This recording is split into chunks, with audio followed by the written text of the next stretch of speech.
Good evening, folks. Welcome back to another Monday night live stream. Hope everybody is well. Hope you all had a fantastic weekend. I hope your Mondays are going well. Nice to see so many of you here. So let's very quickly dash into the chat and see who we've had in the chat today. We've got Peter Nicholas in nice and early. We've got Marcus, David Moffat. So you won't be catching much of the show until the time zones sync back together. I remember, obviously, in the UK, we just had our clocks went back an hour on Saturday night. So yeah, normally it takes a couple of weeks before the US and stuff catch up and everybody's time zones are back together again. So yes, I apologise if anybody misses the live stream tonight. We've got Palion in as well. We've got Lord Maiden in, Andrew Fairbanks, Mark Wright. We've got Ortega just popping in as well. So I'll see you on the rerun. See you then, mate. Internet Man, hello to you too. Kodos as well, hello there as well to Kodos. Stan Richardson, nice to see you, fella. Nice to see a local lad in. Who else we got? Blizzards, hello. Pagan Situations, hello to you too. Barry Kleiber seeing the Bears versus Rams tonight. It's a close one, mate. I still fancy the Rams tonight, I think. Christian, good evening, Christian. How are you doing, mate? Bruce is in as well. Krabby, nice to see you, fella. We got G Daddy Cliff. We got John Estel as well, another local fella. Hello to you, mate, as well as Krabby as well. I forgot to mention Krabby's a local lad. We got Busey in, seeing good value stream. I'm glad you're getting good value from the stream, mate.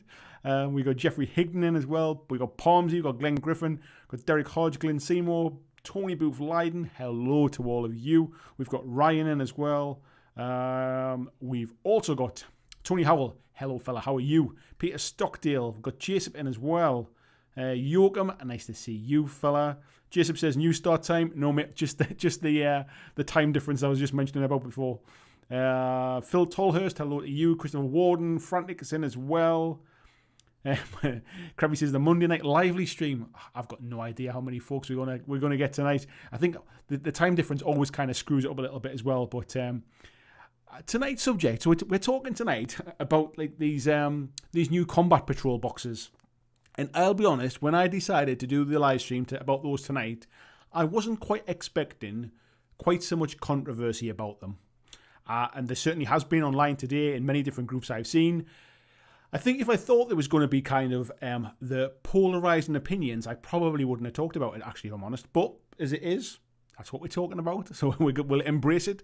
What it does mean is when we get to have a live stream, this is a really good opportunity to see both sides of an argument, to see all different sides, different opinions, for us to kind of understand why people feel differently about certain things. I'll tell you the kind of the facts about them. I'll tell you my opinion about them, and then we can have a chat and we can see what everyone thinks. But yeah, I don't think I initially expected it to be quite so polarising. I think that's probably the right word. We got the Fomorian in as well. Hello to you. Hello, Scott, mate. Another local fella. Kieran in as well from Odd-Sided Dice Podcast. I should get your name right, mate.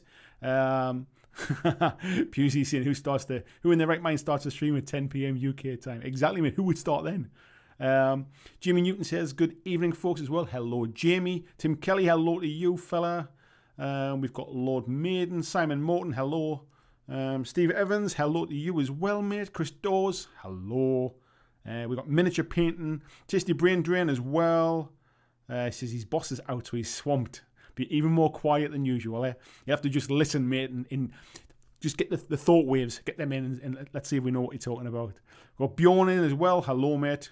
Where else are we up to? Jonathan Wyborn as well. So he's got Distracted Priming, more Mythic Miniatures. Nice to see all of you in. So, how many we got? 76. That's all right. It's a good place to start, isn't it? So, yeah, as I mentioned, tonight we're going to be talking about, at least initially, the stream will go where the stream goes, as it always does. But yeah, we're going to start initially talking about these new Combat Patrol boxes for Warhammer 40K. Hello, Brian Sane as well. How are you doing, fella? And Tanith Lord, good evening to you. So, we might as well just get straight onto it. Why not? Let me get all my stuff ready here. And let me get onto my right screens and stuff like that. Because I'm recording this for the Tuesday night clips video as well. For those folks that don't see the value in a 2-hour live stream and they prefer just to have it in a little bite-sized chunk. I put a lot of research and stuff into these kind of topics and stuff, so it's nice to kind of share them with folks that maybe are not interested in the live streams. The Tuesday Eclipse videos seem to be doing pretty well, so I'm going to continue with them for the future anyway. So tonight, folks, we're going to be talking about the newly announced, literally just last night, the newly announced Combat Patrol boxes Games Workshop are bringing out for Warhammer 40K.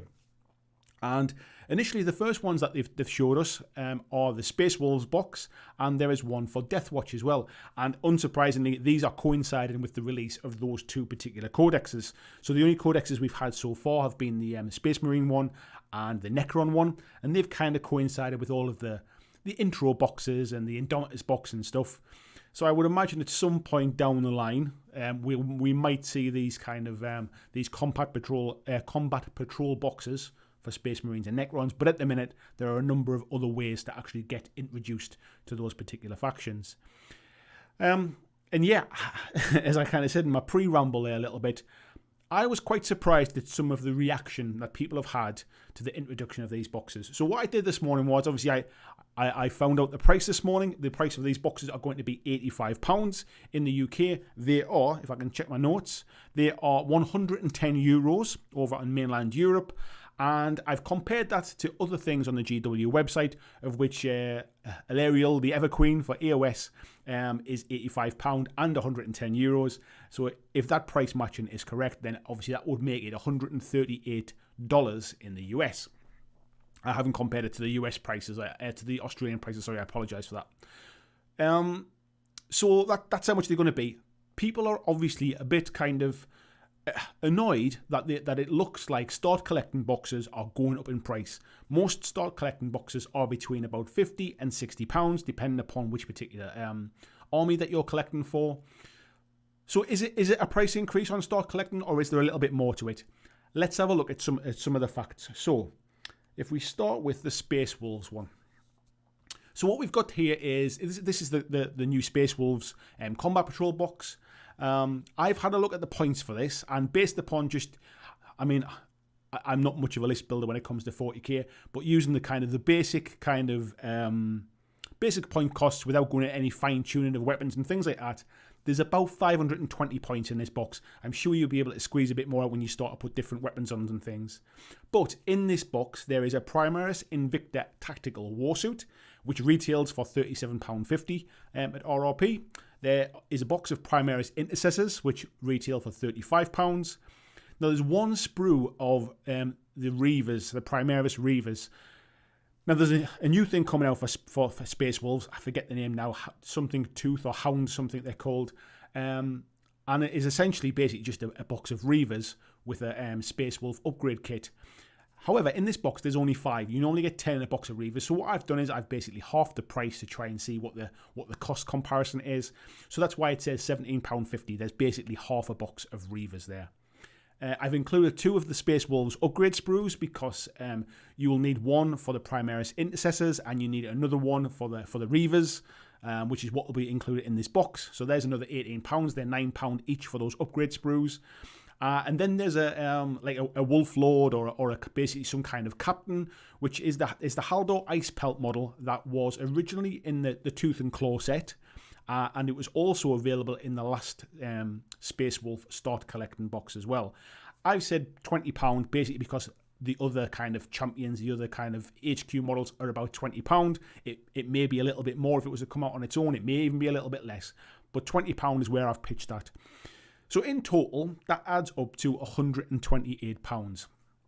Now, if you pay £85 for it, that is a saving of £43, which is 33.6% saving of buying all of these things separately. So initially, when I kind of worked this out, when I had a look at that, I thought, well, actually, that's pretty good value. If you were going to buy these things anyway, this is a cheaper way of actually picking them up. If you're absolutely brand new to 40k and you just want to buy a 500 point kind of almost pre-made list for you to buy something that you can then get in, start playing Combat Patrol games with, this feels like a good entry point. It might not be the most competitive. It might not be something you use kind of down the line once you understand more about sort of what's working in the meta and what's competitive from a list perspective. But for somebody like me, that's not a huge kind of... I'm not a big fan of list building. I love to be able to just buy a box, build them, paint them, and play them. A little bit like I do with Warcry. And that was where I initially saw this. Then I saw people kind of complain about, well, they're just putting up the prices of the start collecting boxes. So what I did was, I then compared it to the old start collecting boxes. And what I found is that basically there was two different start collecting boxes. One was a Primaris Space Wolves start collecting box, and compared to buying all of the contents of that separately, you get a saving of about 42%. And then there was the original Space Wolves start collecting box, which I've got all painted up sitting in a box behind me, and that was a saving of 37%. So if I go back to the old one there, this one's got a saving of like 33.6, 34%. It's not a million miles away from the old ones. Yes, it is more to spend initially, but if you were going to buy the contents of this, you're still saving a little bit of money.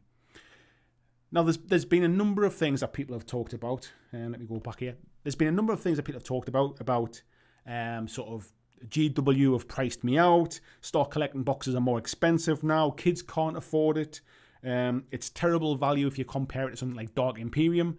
And I do understand those points of view. I get what people are saying.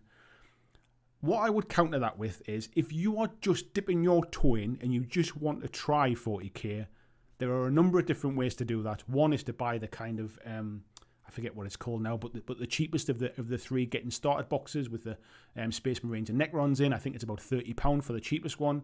The next one after that is about £65. There are cheaper ways to try out 40k.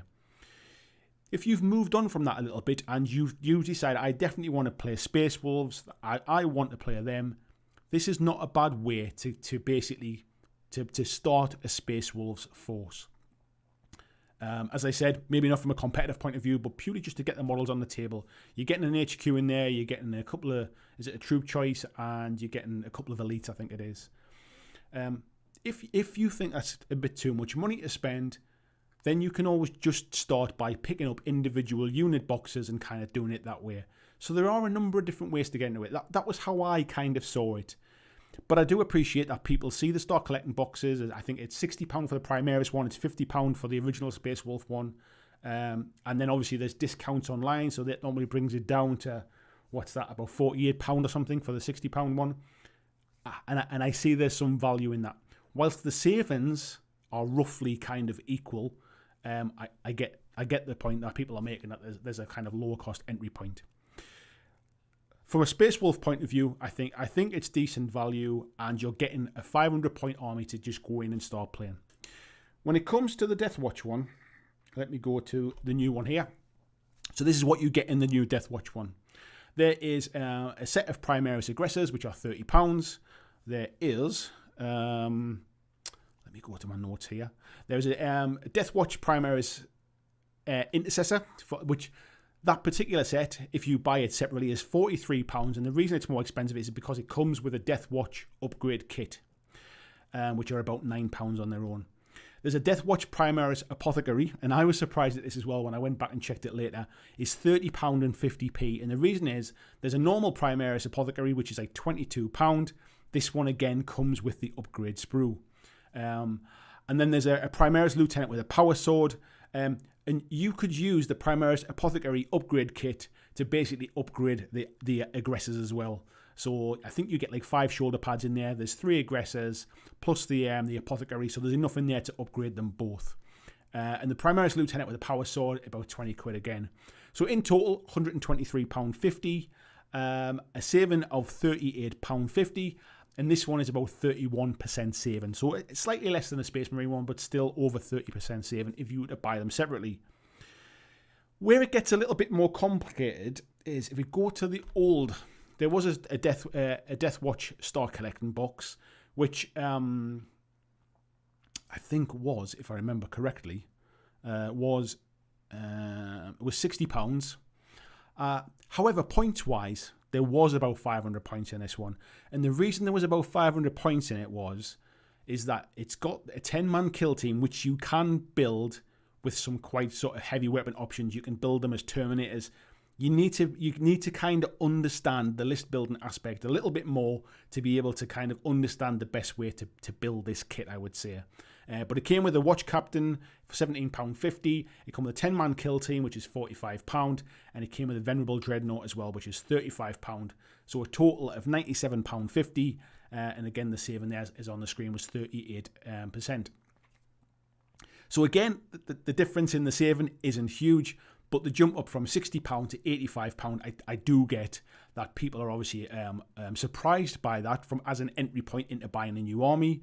And the fact that the old box, which actually is quite difficult to pick up now, I don't think it's actually supported by GW on their site anymore, already had kind of 500 points. What I would say for this actual, if I can go back to this one, what I would say for this set is it's probably good for somebody like me who just wants the newer Primaris models. The old set was the older Space Marines, I believe. Just wants the newer Primaris stuff. Wants something quite simple to actually pick up and get their 500 points and get them on the table. It feels like the two boxes might be slightly more balanced from a kind of points perspective. So I think maybe that they're trying. There's a couple of things going on here. I think they're trying to attract the kind of the entry level player, and they're also trying to attract people who just want to buy a set of Primaris stuff and might look at that and think, actually, for not much more, I'm getting the rest of the things. I think there's a couple of things at play here as well. One is obviously things are basically they're trying to streamline the entry point, not necessarily from a price perspective, but from a purchase point of view. They're trying to streamline the entry point into 40k with these combat patrol boxes with 500 points. I also think that I was chatting to Stan today, and he kind of echoed something that I'd already been kind of looking into and thinking about. Is that essentially, I think GW are realising now that everybody gets 20% off when they buy online, or about 20% off. And I think those prices are starting to kind of creep onto the base price now. More sales now go through independent stores than go through GW's own stores, which means that they make less money per box. So I think what they're doing is, for all the value, kind of the savings are very similar. The entry price point is starting to come up. So people actually sort of spend a little bit more when they do buy something. They might still be getting technically what we would say is value for what they're spending versus buying it separately, but they're spending more each time they spend. And I think that's how GW will grow their profits and things. Now, interestingly, one thing that I did, let me just get a few things up on the screen here. One thing I did look at, if I can go to the correct screen here. Where are we at?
So I'd like to know what you think, folks, basically. How do you feel about it? I know people feel quite annoyed about this, that actually they feel like the entry point is going up. I've got kind of mixed feelings. I'm trying to kind of understand it from both sides of the fence.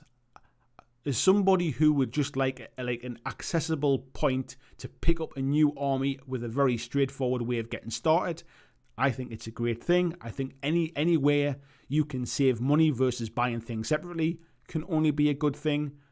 But I do get the point that the entry point of getting into that army from a value perspective is starting to creep up, and I think that's what's really kind of pushing people's buttons, I think. Let me know down in the comments if you think something differently, if you think I've kind of hit the nail on the head, if you think I've completely missed the point. Let me know, and I'd love to kind of chat with you about that in the comments. So, folks, let's get back to my main screen here. So I'll make sure everything is working. There we go. Right, I'm going to dive into the comments. Did my voice go? Did it go off when I started talking about the? 2 seconds. Let me just double check. If I go.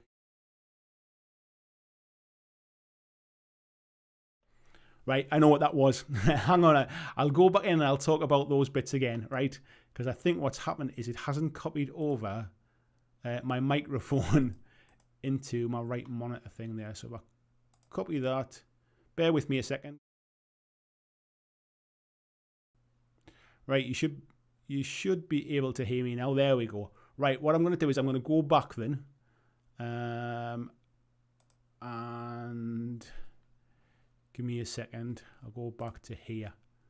Right. Yeah, that's better. Let me dive back in there and I'll go back over this bit then. So, what I said was, these are the start collecting boxes. Basically, if you go into the Games Workshop website, Warhammer 40K, filter by start collecting. These are the 22 start collecting sets that they do. They vary in price from about between £60 and £50, depending upon the different things that they do. And some of these will be nearer 500 points. I think the Chaos Space Marine one is about 500 points. Some of them will be a lot less. However, what is interesting, is what I was saying, is that basically, if we scroll down, the Start Collecting Drukhari one is no longer available online. The Start Collecting Space Wolf one is no longer available online. The Adeptus Mechanicus one isn't. The Tyranid one isn't. The Space Marine one isn't. And the Astra Militarum one isn't. Now, there's a couple of things that could be at play here. One is that basically they're out of stock with all the COVID stuff and all of that. Another one could be that these potentially could be the next ones that we see. Getting one of these combat patrol boxes. They might also be showing us basically that start collecting boxes are going to be a thing of the past, and that these new boxes are going to be the one that are basically that are going to replace them. So that was what I'd said. So we'll see how I can patch that together tomorrow and make sure it works all right. Apologies there, folks. Yes. Yes. I knew what it was. Right, let me go back and see what folks are saying. So yeah, I kind of want to understand. Have I kind of read people's feelings right? Because like I said before, the way I first kind of saw these was that anywhere where you can buy something and get it cheaper can only be a good thing. Anywhere that kind of eases the entry point into somebody who really doesn't really quite know what they're doing. If you're just starting and you decide you want to start with Space Wolves, you buy this box. It will have the power levels and the stats inside. That might be a good way to kind of start. And then maybe you buy the codex and you buy all the points lists and all that kind of stuff from there. I get all that kind of stuff, but yeah, is essentially are people's kind of main complaints. Is it the fact that basically the entry point of buying into an army are going up? Because kind of like it or not, the facts are if you bought the things that were in this box separately, it is cheaper to buy it in this box. That's just the facts, regardless of what you think of it. That's fact. But I completely understand that £85 is more to spend now than kind of £60 was or £55 was. Let me dive back now in there and check up for some of this stuff. Rob Salter's nice to see you, mate. Where's everybody saying? Scott saying, I do think £85 is still pricey compared to start collecting boxes, but is there not more miniatures in them? Yeah, and that's kind of the point. There's not always more miniatures in them, but compared to the price, if you bought them separately, like the savings are close enough to kind of to not be miles apart, if you like 32% versus 37% saving are relatively similar. More minis, less savings, higher price, Coda says. Not quite less savings, but they're close enough. I do get what you mean. David saying the Space Wolf ones come with Baby Bjorn. Miniature Paint says, is that Invictus War Suit an armoured suit for armoured suit? It looks a bit like that, doesn't it?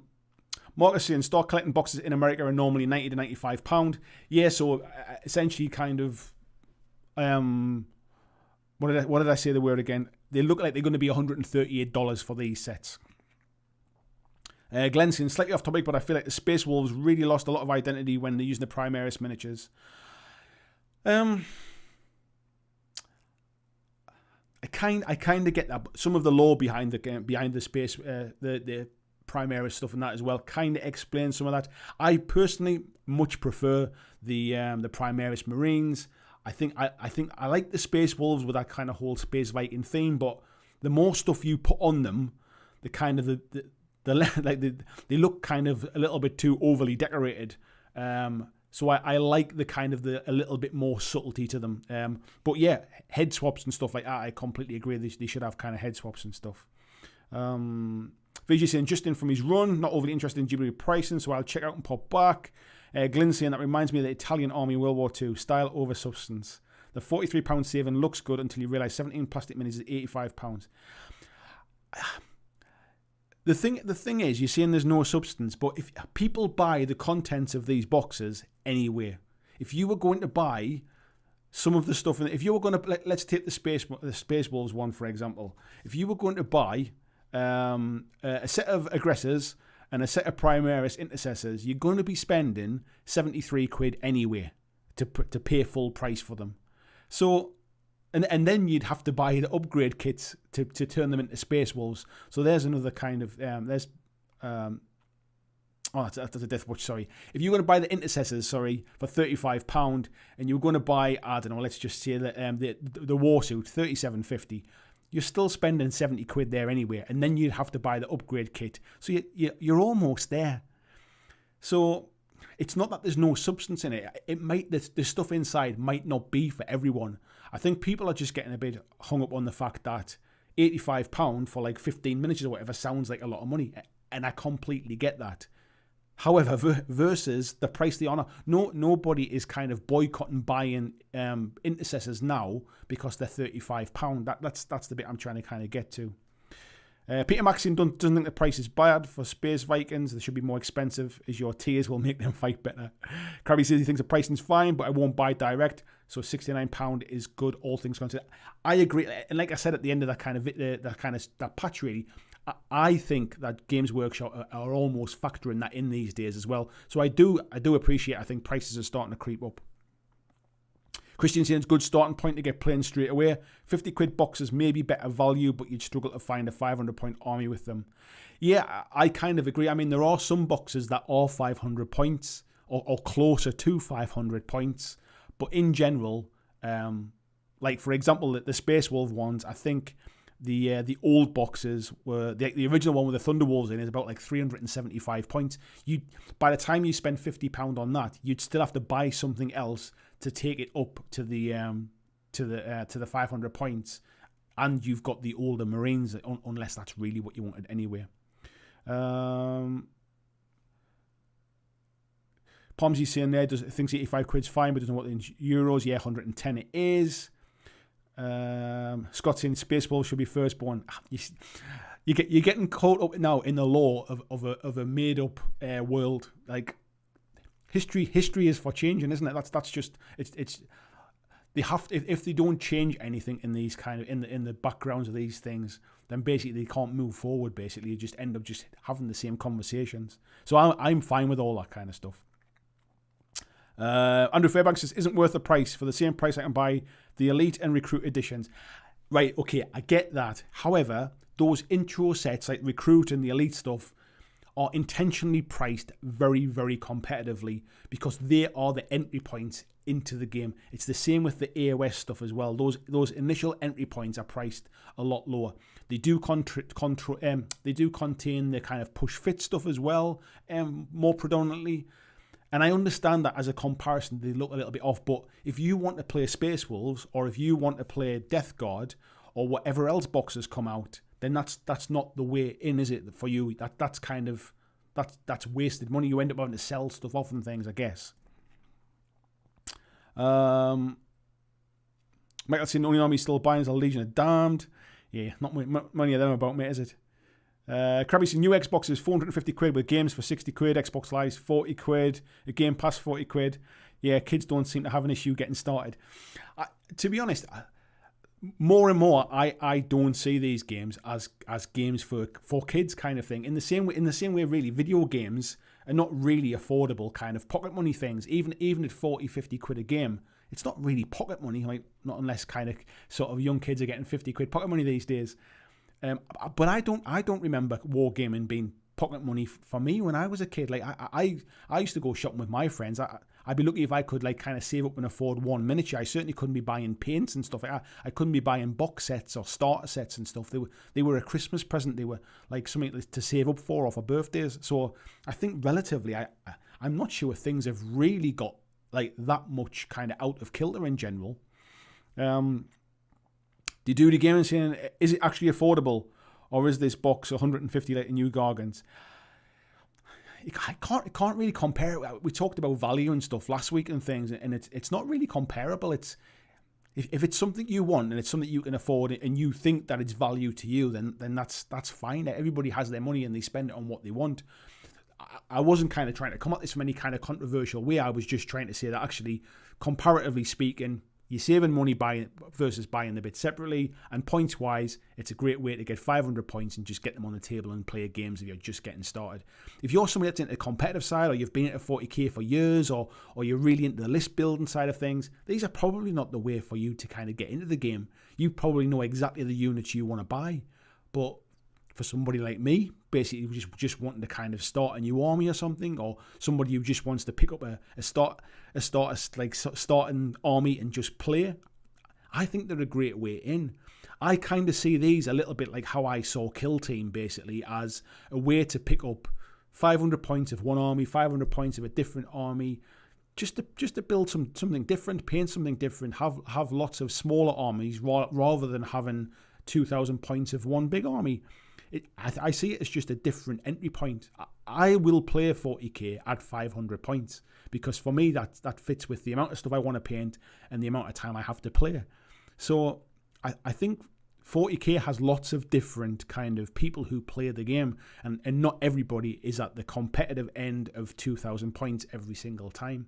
And I think sometimes the people that maybe think that this is a terrible deal and that the stuff in these boxes are useless, probably are looking at it from the point of view is that I've played this for years and I know exactly what I need to take. Like I know what the optimum list is, and I think maybe sometimes people look at it from that point of view. Evening, Mr. Spiderlord, how you doing? Dominic saying, I think somebody's starting their good value to expand. Not so good, as you probably got plenty of intercessors. Yeah, quite possibly, mate, quite possibly. Peter saying, haven't already bought Genestealer Cult and Deathwatch set. I don't need these. That's a good saving. Frantic saying that 20% doesn't happen in all countries though. I think it happens relatively frequently in most places. I mean, at least 10%. I think that's pretty common now across the globe. I think if you're buying not every store does it, but I'm pretty certain that you'll be able to find a store that does. It might not be your local one. Your local one might charge full price, but there are plenty of stores that are selling it at 20% discount. GW says it's simple. They're trying to slowly increase the price and see where the community says no. New boxes are decent content-wise, but GW needs to stop hiking the prices. So that's kind of my point, really. Is they're not really hiking the price. It's not like they're making you pay more for the same thing. What they're doing is they are rejigging the boxes so that you're spending more each time you buy stuff. And that's the point I was making on the kind of the little bit I was clipping out for tomorrow, really. When I used to work basically in my old job and stuff, we'd talk about like average basket spend. When somebody would come to a retail store, what you're trying to do is get the average spend per shopping trip up. And GW are kind of almost they're not at market saturation, but they're not a million miles off it. So how do you increase your profits when you've got shareholders and stuff? What you do is you get everybody that comes and shops to spend a little bit more each time they shop. It's the reason that they try to get you to buy glue, and do you need any brushes, and do you need any paints, and how about a white dwarf while you're here? They're trying to basically creep up the amount you spend each time you shop with them. And another way to do that is to give you more stuff, but it will cost you more money. And I think that's exactly what they're doing, basically. Probably saying you never have too many intercessors. JW saying 3D printing and second-hand is on the rise for a reason. Second-hand I would get. 3D printing I'm not as sure with. JW says, compare their pricing to other miniatures companies. I kind of have, mate, to be fair. I mean, it's not like I'm oblivious to everybody else. This is my job. I look at everything else that's out there. There are plenty of companies out there that are creeping their prices up. There are plenty of companies out there whose quality is becoming almost as good, if not better in some instances, than GW. But the pricing is there as well. It's like, yeah, let's take a look at things like Marvel Crisis Protocol, for example. Those are not cheap miniatures. Yes, you might need less of them, so you spend less overall, but they're not cheap miniatures. If you buy a box of stuff, like if I've just bought some stuff from Malifaux, I think I paid, was it £38 for a box, and it's got 5 minis in it.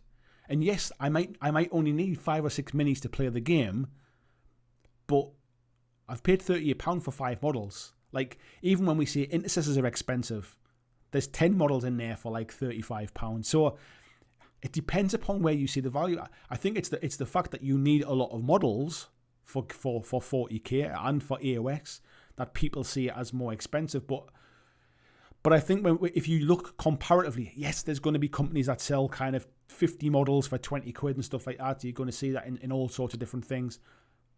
But if they could charge more, I'm pretty sure that they would be. That it's all to do with kind of market demands, isn't it? Outside Dice Podcast says, you're right. I think many are seeing these wrong as starter new player sets, when I don't think they are more moving into specific factions once you know you want to play. Yeah.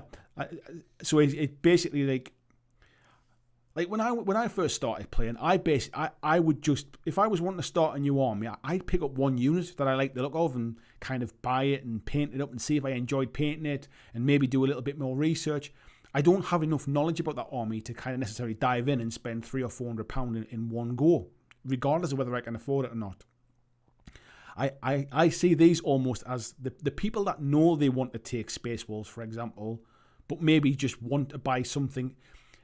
And I mentioned this in our Discord chat that we're chatting about with the Patreons, is that people will pay money for convenience. It's the reason that people buy single serving kind of like little packets of beans and stuff like that. It's the reason that people buy sort of, yeah, you know, you get those little kind of squirty orange juice things where you can squirt a bit in water. That's way more expensive than buying a bottle of juice, but people will pay for convenience. And I see that as, that's exactly what these kind of things are, basically. Winter Excelted, in the UK the costs are lower and the discounts are higher. It's hilarious. We were also having this conversation in the Facebook group today. It's okay to say that, right? But it works the opposite way around for stuff that's produced in the US, for example, and comes to the UK.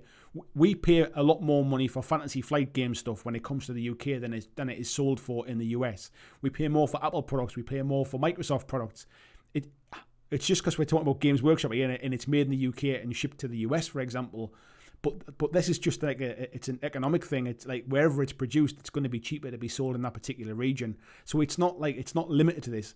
I do appreciate that Games Workshop don't always go by the exchange rate, but then other companies don't either, to be fair. Glyn saying this is basically marketing illusion that saving money makes it look good, while GW keep jacking up the prices. They're not jacking up the prices though. That's the point I'm trying to make. If you bought the stuff that's in this box today, you will pay more for it than if you buy it. If you bought it all separately, than if you bought it all in the box in 2 weeks' time. So that's not jacking up the prices. That what they're doing is they're trying to encourage you to spend more by buying more. That's different to putting the prices up. Curtis is saying GW does not make less money per box for a third-party discount. The ones who make less money are the local stores. No, so the point being, if GW sell a box to a retailer, they might sell that box for, say, let's say 40% of the RRP. So they're making 40% basically of what the RRP is. If they sell that same box in their own store, they're making 100% of what the RRP is. That's the point about them making less money. So if they used to sell, say, 50% of all of their product through their own stores back 2 years ago, and now they are only selling 25% of the product through their own stores, they're making less money per unit because less of it is going. Their retail sales are not going through their tills; they're going through they're going through third-party sales. That's the point I'm making about making less money. Thanks for the no sound stuff. I'll kind of catch up a little bit now. Mark's is saying most US game stores don't offer discounts unless you have a membership or store or some crud like that. I didn't realise that, mate, but I think it's the stores are doing it. I think the difference is you've probably got better stores in the US as well than we do in the UK. And I think basically that you're paying that bit more to support that particular store. Over here, there are a lot of online sellers and there's a lot of competition basically. And stores are, there's a lot more of kind of stack it high and sell it cheap type mentality, I think, from the stores in the UK. Dominic's saying, I'm on the roll. I actually, when I flicked across to show you the Games Workshop site, the bit I can see with all of my stuff on basically disappeared. So I didn't even see that there wasn't any sound at that point in time. Right, I'll catch up. I'll get a little bit further forward now. Ed Hanley, hello to you, mate. He says, was a star collecting box really a viable starting army? I've heard a lot of people say that those were a good start, but you never actually play out of the box. That was kind of my point, mate, basically, is that they're a starting point, but most of them are still short of 500 points. You'd still have to buy stuff to get to that 500 point level. Yes, in theory, you could play with a 300 point army. You could play with a 350 point army. But in reality, you'd probably at the very least build it up to 500 points. And before, in 8th edition, I think most people almost kind of said, look, 2,000 points is what you play at. GW are pushing those lower entry points now with Combat Patrol now. And so, yeah, I don't think that most of the star collecting boxes were necessarily good starting armies. They were a collection of bits and pieces, basically, that they discounted to get people started in a new army. And then the idea was you go and buy more stuff after that. Whiskey Tango says, double the price for the same number of models. People can keep saying that, but it's different models. If it was the same content and the price had gone up, I would 100% be agreeing with you. But it's that stuff is available online for that price now. It's not like they've put the price up of the contents. That's the point I'm trying to make. Stan saying, yeah, that's the point. GW sells to a reseller for 60%. GW sells directly to 100%. Yeah, that was the point I was kind of trying to make before. Bruce saying the value may be there, but the entry level cost is too much. It's going to the store and the offer is buy 5, get 1 free, but you really only need 2. Value is there, but it's costly. And that's the point I'm trying to make, really. And I think that's why I can understand people are getting a bit up in arms about it. Is that basically, they're as I said before, the basket spend, the spend per trip, they're trying to get that spend up. That's how they're going to make more money. However, you can still get started by picking up a box of intercessors. You can still get started by picking up a hero model for 20 quid. There are still other ways to do it. If you can't afford, or you think that entry point is too high, or you haven't quite decided that you want to spend that much, for example, there are other ways to do it. And I guess that it's not like it's this or nothing else. That would be the counter argument, I guess. Glenn saying, I think when you show how much percentage you really save in the box versus buying the models separately, it doesn't seem as bad price wise.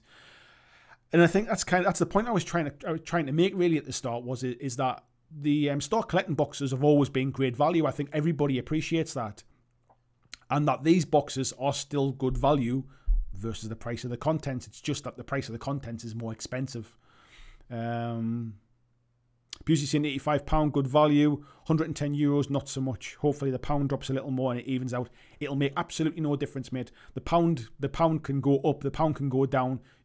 Your price in euros and the price in Australian dollars and the price in US dollars has got nothing to do with the exchange rates. I kind of say this bit every week.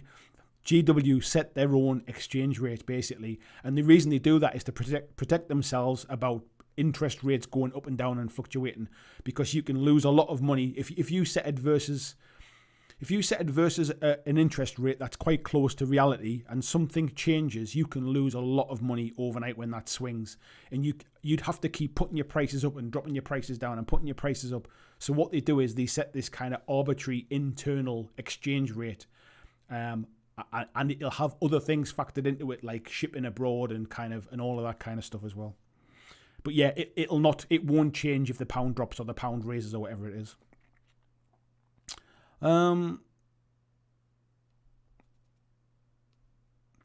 Jared Harris, hello. He says, here's a question. I know I'm early with this, but if these are £85, what price will the Christmas Battle Force boxes be, and how much will you get? I'm not sure if we'll get them this year, mate, to be fair. I think it really depends. Would we have them? They normally do them every year, but I wonder if this year is different because of all the kind of the restrictions and stuff, and the change to their manufacturing this year with the shutdowns and stuff. I wonder if they just don't make them this year. Dominic saying he would put his bets on like 160, 165 for Christmas boxes. Yeah, I wonder if they just don't do them. Spiderlord says, always also a way to get rid of older ranges that might not be selling. Yeah, I agree with that as well, mate. What I would say was with the Space Wolves one, it's probably a way to shift some of those Invictive war suits. Maybe they're not selling quite so well, but the other stuff are pretty standard in most armies, I would imagine. And the same with the Death Watch stuff. Maybe they're not selling a lot of those apothecaries. I think they're quite expensive at like £30 and 50 pence, because you buy in the apothecary and the upgrade sprue when you don't need half the stuff on the upgrade sprue. I wonder if that's another reason they're basically shifting some of those stuff. Marcus is saying, true, in the US I had 5 game stores in my city before COVID. 2 closed down recently, but you still have a lot of online stores. Yeah, there's a lot less game stores in the UK, to be fair, and they're a lot more spread out. Christopher Warden says, is the Space Wolf Bjorn Murderfang model gone for good? Not on the USA site. I'm not sure, mate. There's quite a few of those kind of models that disappear, and they either come out in box sets elsewhere, or maybe they're being resculpted or something like that. I couldn't be certain, mate. JW said, how would you feel about a second tournament format at 1k points? To be fair, mate, it's in the Games Workshop in the 9th edition rulebook now about playing sort of competitive 40k at 1,000 points. I think it's a great way to get people involved. I think what happens is that there's a big portion of the community who play 2,000 point games and think that that's all you should play. But I think sometimes they kind of forget that new people coming in, it's quite a big commitment to get started in the game, to get a list together, to build up to 2,000 points, to get it all painted. And actually, I think GW appreciate that. Actually, that's quite a big leap to get to that point, which is why they're pushing things like Combat Patrol as a lower entry point, which is why they're talking about competitive 40k at 1,000 points. Whether it gets played or not is completely up to the players, it's completely up to the communities, it's up to different gaming stores and tournament organisers. But at least they're trying to put the tools in place to allow people to do that. I'd love to see some 1,000 point tournaments.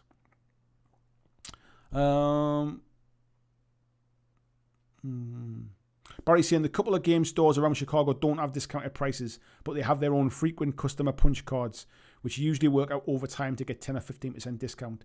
I'm surprised. I think what's happened in the UK is that basically anybody that doesn't go down the 10, 15, 20% route very quickly goes out of business, because it ends up being quite a lot of money to save.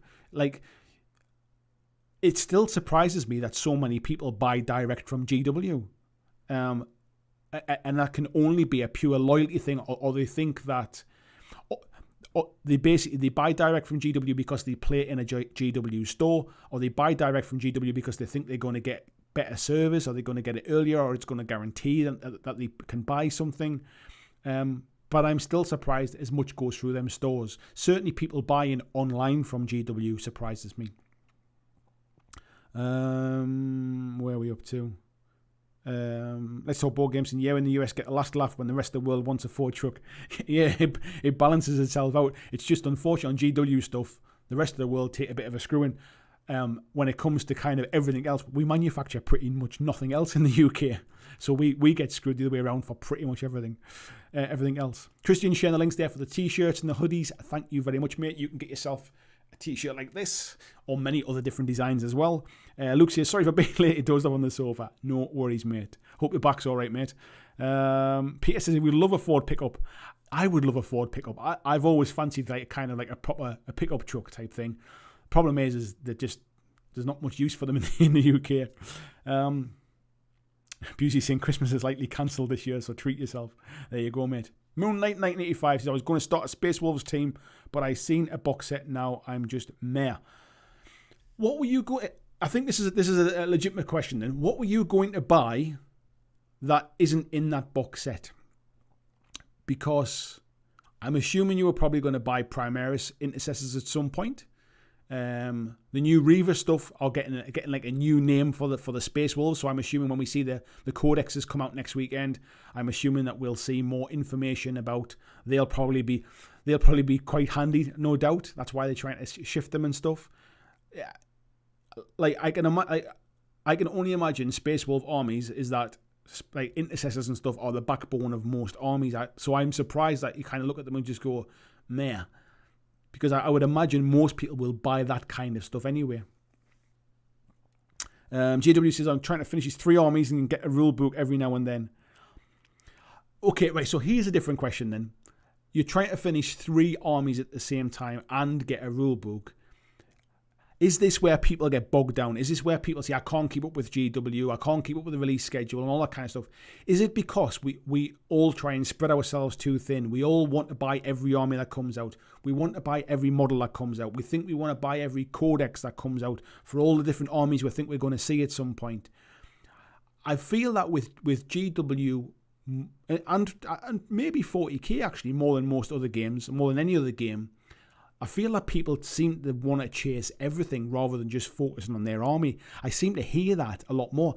Maybe I'm just hearing it from certain people. Maybe that's not the full picture. But I do get the impression people are trying to do 5 different things at once instead of just kind of finishing an army and moving on to the next one. Like the amount of people I hear that's saying like, oh, I'm in the middle of painting this 4,000 point this army and 5,000 point this army and I want this model and I want that model and I've got to buy 5 codexes, and it's like, you can't play all these things at once. It's your money, spend them on whatever you want. But do you think that's a common thing that people are generally kind of trying to do 10 things at once? Where are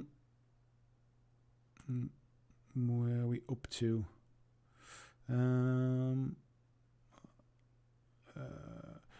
Foible Games is saying you should have kept the Start Collecting box just for a smaller interval in price, but you still get a decent kit. I think the problem is that they end up with too many different individual SKUs or SKUs or kind of like boxes on the shelf.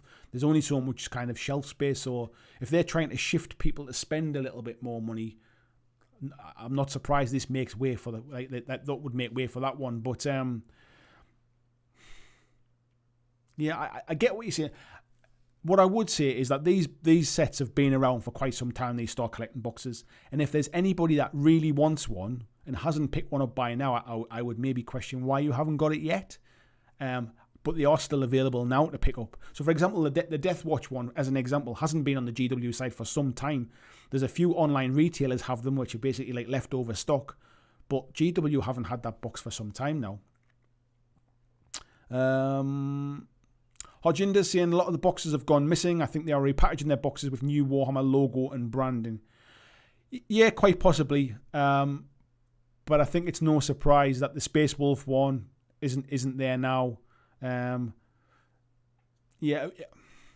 Maybe it's just about branding, but it wouldn't surprise me. Otherwise, you would assume that they would all have started to disappear a little bit as well. Foible saying I wouldn't spend £85 on a whim, but I'm more likely to do so at 60. Yeah, and I get that as well. But then I guess what you'll probably do is instead of spending £85 or £60, you might just pick up something else anyway.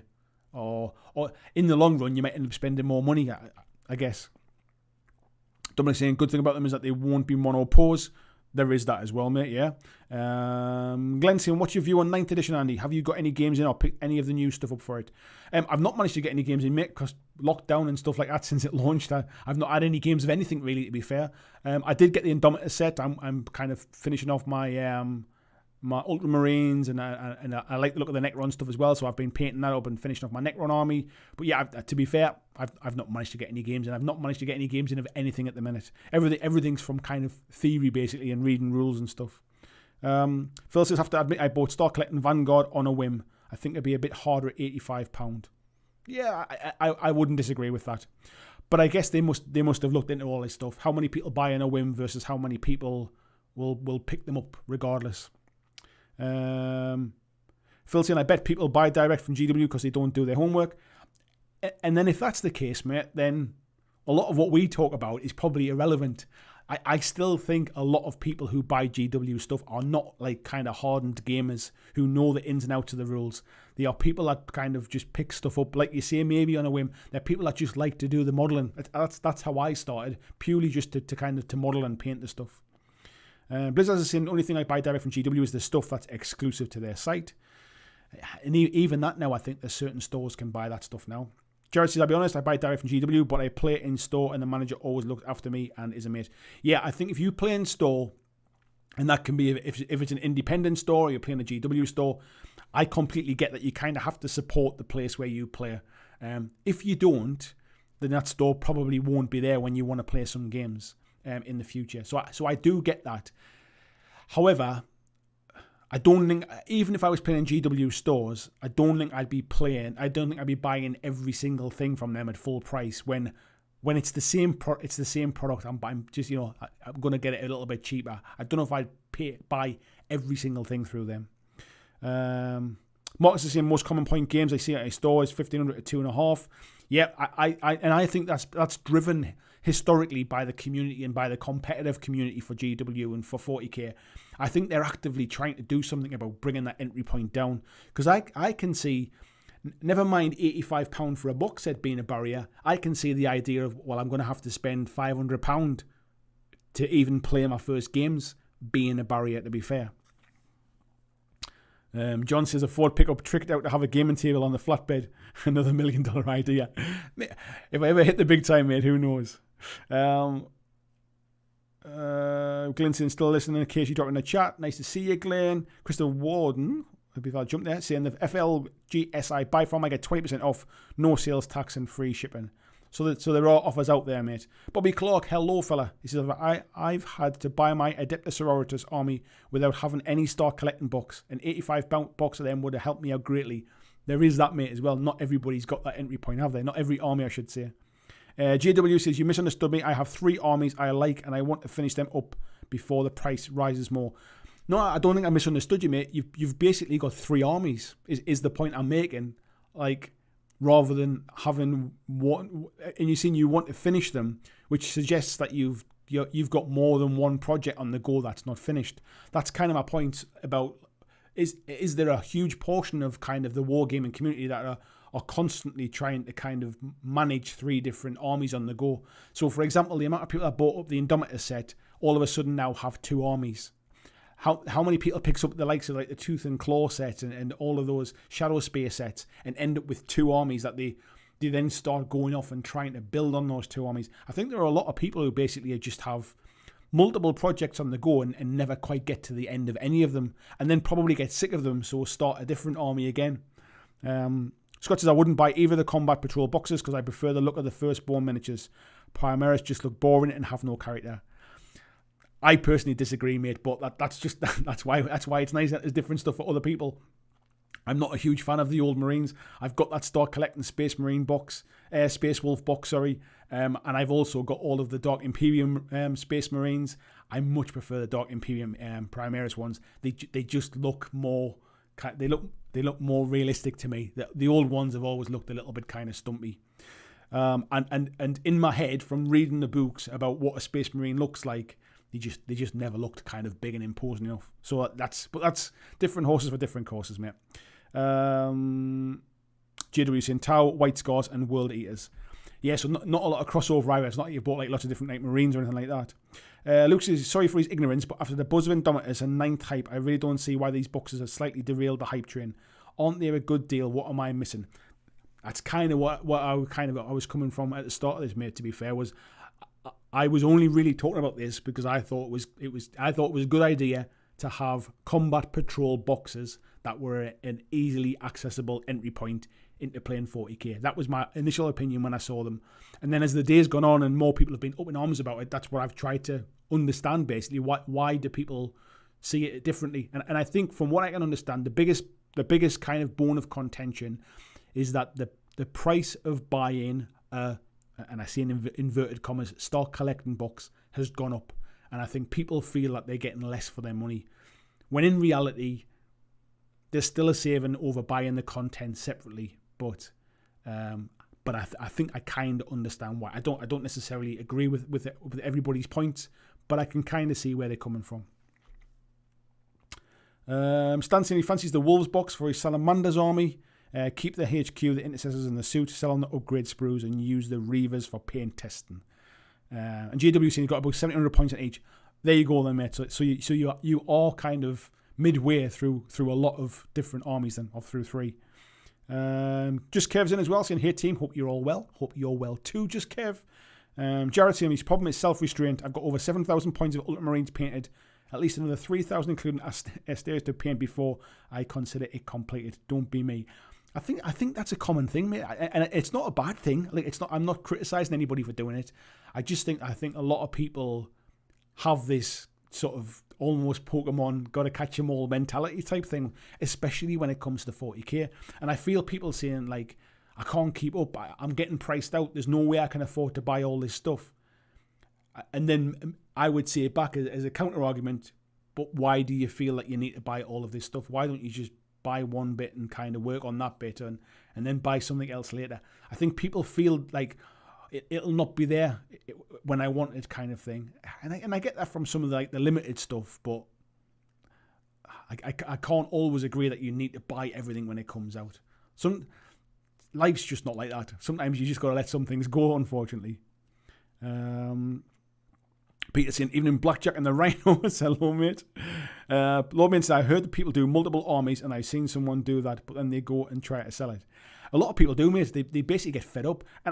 And I get like, it's nice to have maybe a couple of projects on the go and stuff, but what I did was I said, unless I'd painted all of the Marines that I got from that I had basically in this house, unless I'd painted all of them, I wasn't going to buy the Indomitus set, because I knew for a fact what I would be doing is just buying more stuff to sit in a box unpainted. And actually what it did was it motivated me to get all of my Marines painted. So I've got all of the kind of my Dark Imperium stuff and some bits and pieces I picked up. I got them all painted. And so what I decided to do was I'm not going to paint any more of the Marines from Indomitus until I've painted up the Necrons. And the idea is I want to have a couple of forces I can play some 500-point games at home and stuff. That's what I want to do, basically. So I'm kind of setting myself like sort of little targets, but I haven't bought the Codex yet, because what's the point in rushing out and feeling that I need to buy the Codex, because I haven't got my stuff finished to play a game yet. I haven't rushed out and bought any of the kind of the new Necron stuff. I haven't, even as much as I love the Silent King model and I love the Catan model and all of the different bits and pieces. I haven't rushed out and bought anything. I've bought nothing more for 40k because I'm kind of controlling myself to finish what I've got before I buy any more. And I feel that's potentially an unusual way of doing it, maybe. Marcus is saying, shoot out if you're a Pokemon master. Eon, sorry, where was that one? I just jumped off my screen a little bit. Spoiler out saying, I'm guessing that 4-chuck is for pickup games. Nice one, mate. Tim Kelly saying, better GW store would get snippy if you use their wall-mounted PC to order from Element, Goblin Gaming, etc. I'm sure they would, mate, but then I wouldn't do it, would I? I mean, at the end of the day, you're still buying. It's not like you're buying kind of sort of Chinese recast stuff and taking it to a GW shop to play with. As long as you push a little bit of kind of, if you push a bit of stuff their way, if you buy all your paints from them or whatever, you buy the odd model and stuff, you're supporting them by going in there as well.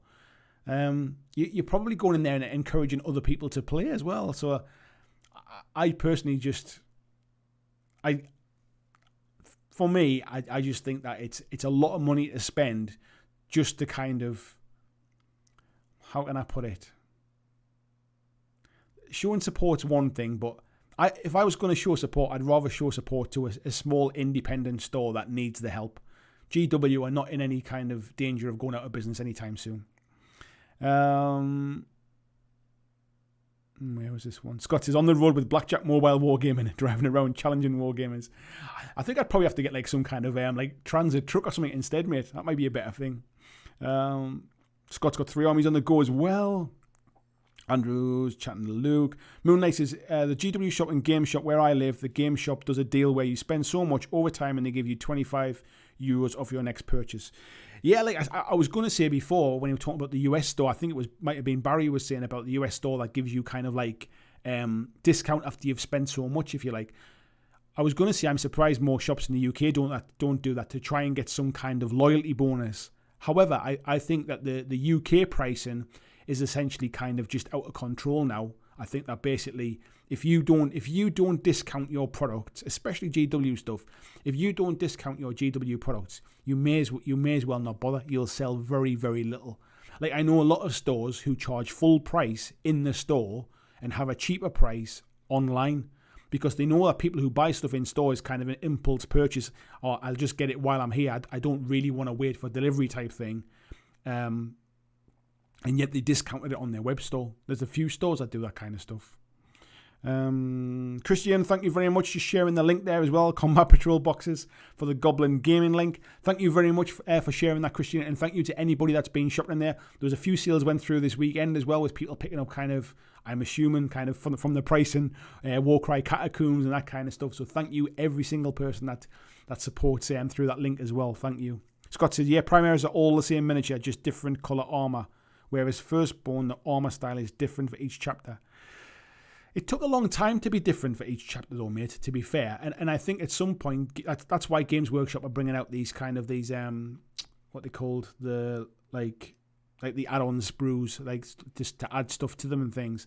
It took a long time. I mean, if you go back to when Space Marines first came out, the RTOB, or RTB01s or whatever they're called, they were all pretty monopose. They were all kind of single sculpt type things. And to be fair, there's not every single chapter has different sculpts.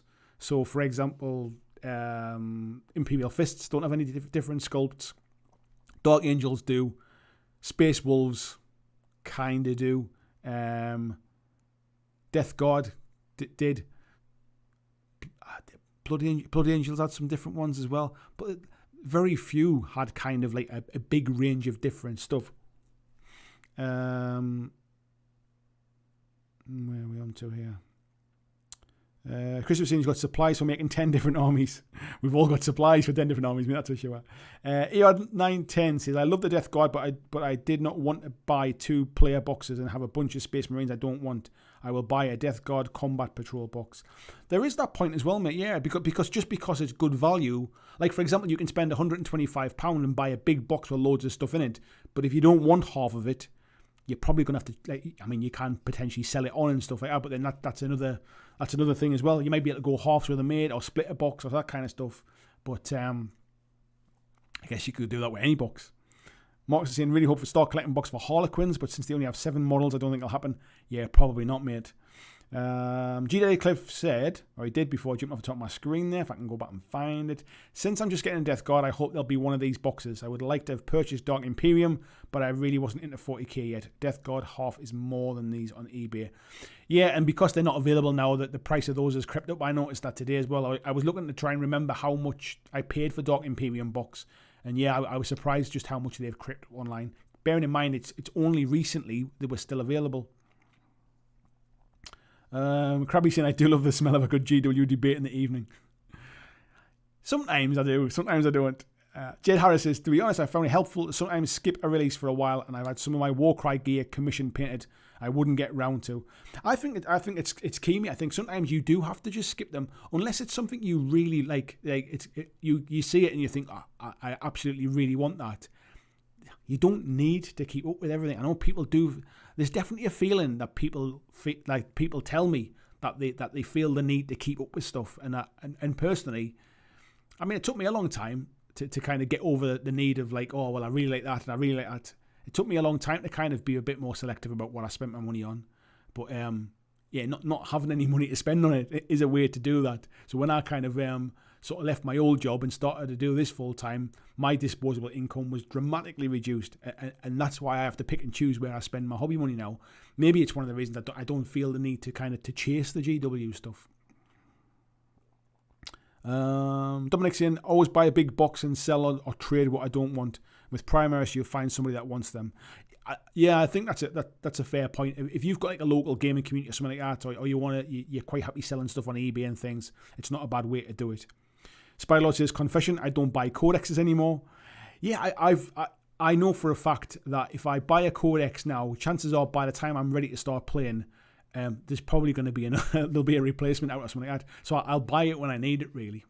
I literally just buy the models I like to look of. The list building side of things almost is like secondary to me. I'd rather just have a nice looking force. It's going to spend a lot more time on my paint table, and it'll spend a lot more time on my shelf than it ever will on the table in front of me. What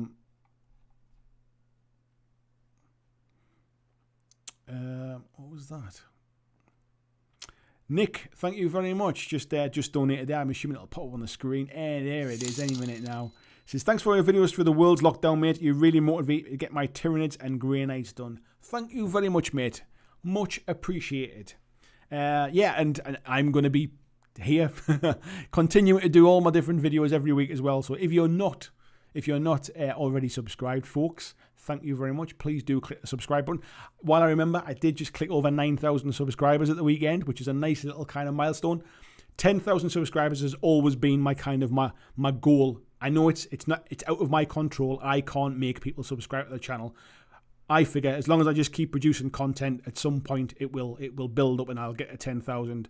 So yeah, after 10,000, I'm not really bothered. I'm not really kind of bothered about climbing anymore after that. I just want to get to 10 because it's a nice round number, basically. So yeah, if you haven't subscribed, please do subscribe. Peter saying, I wish I'd bought Warcry when it came out. Yeah, I think there's a few people thinking that now. Where's what one? Bobby, oh sorry, what was that one up to? JW says, I will say 95% of my 3 armies are all painted, though some of the Tau look awful because I was terrible at painting when I started 40k. We're all terrible when we start, mate. That's part of the journey to see where you come to. Is it Jesus or Jesus? I said, I'm glad people buy and paint multiple armies. Because of them, we can get good deals on second hand. That is definitely true, mate. Brian said, I play solo mostly. That's why I have multiple armies. But I guess that by the same stretch, you don't feel the need to chase the latest stuff because you're playing against your own armies, if you like. Bobby says, GW have done bundles before with 0 savings. I'm very happy that they do these stock collecting sets that save money. You got to look at it from all sides, mate, haven't you? I agree. Whiskey Tango says, I think many long-time players remember when they could buy everything they wanted without too much of a concern. I'm not sure. I kind of feel that is almost a little bit of a rose-tinted opinion of buying all the things you wanted without any kind of concern. I think it was either a time when maybe people didn't have kids, or maybe people's mortgages were smaller, or people's rent was smaller, or maybe fuel used to cost 30p a litre or something like that. And I honestly think it's all comparative. And I'm sure things were cheaper, but I think they were cheaper comparatively with everything else. I would love to see some kind of pricing of things sort of 20 years ago versus what the price of things around the world. How much was a pint of beer at the time? How much was a pint of milk? How much was a litre of fuel? All those kind of things in comparison. Because I'm not that sure that things haven't astronomically gone up, like inflation-wise, when it comes to GW stuff. Yes, they've gone up, but I'm not sure it's gone up like hugely out of line with inflation. Lord Maiden says, sounds like you have a determination that is desired, but I see your point. To be honest, mate, like I say, it's one of those things. I used to have a good job and I used to earn a good wage, and I had plenty of free cash, and I was in a fortunate position. I could kind of spend it on the stuff that I just wanted.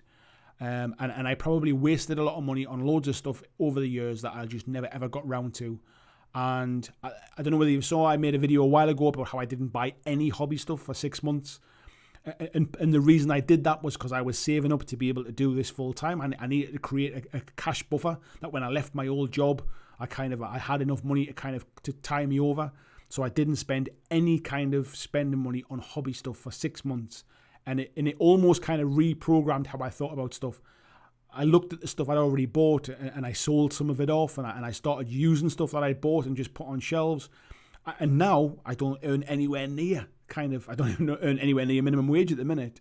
But so I have to be careful what I spend my money on. So I just don't feel the need to always chase the latest hype. I don't feel the need to just because something's come out, I've got to have it.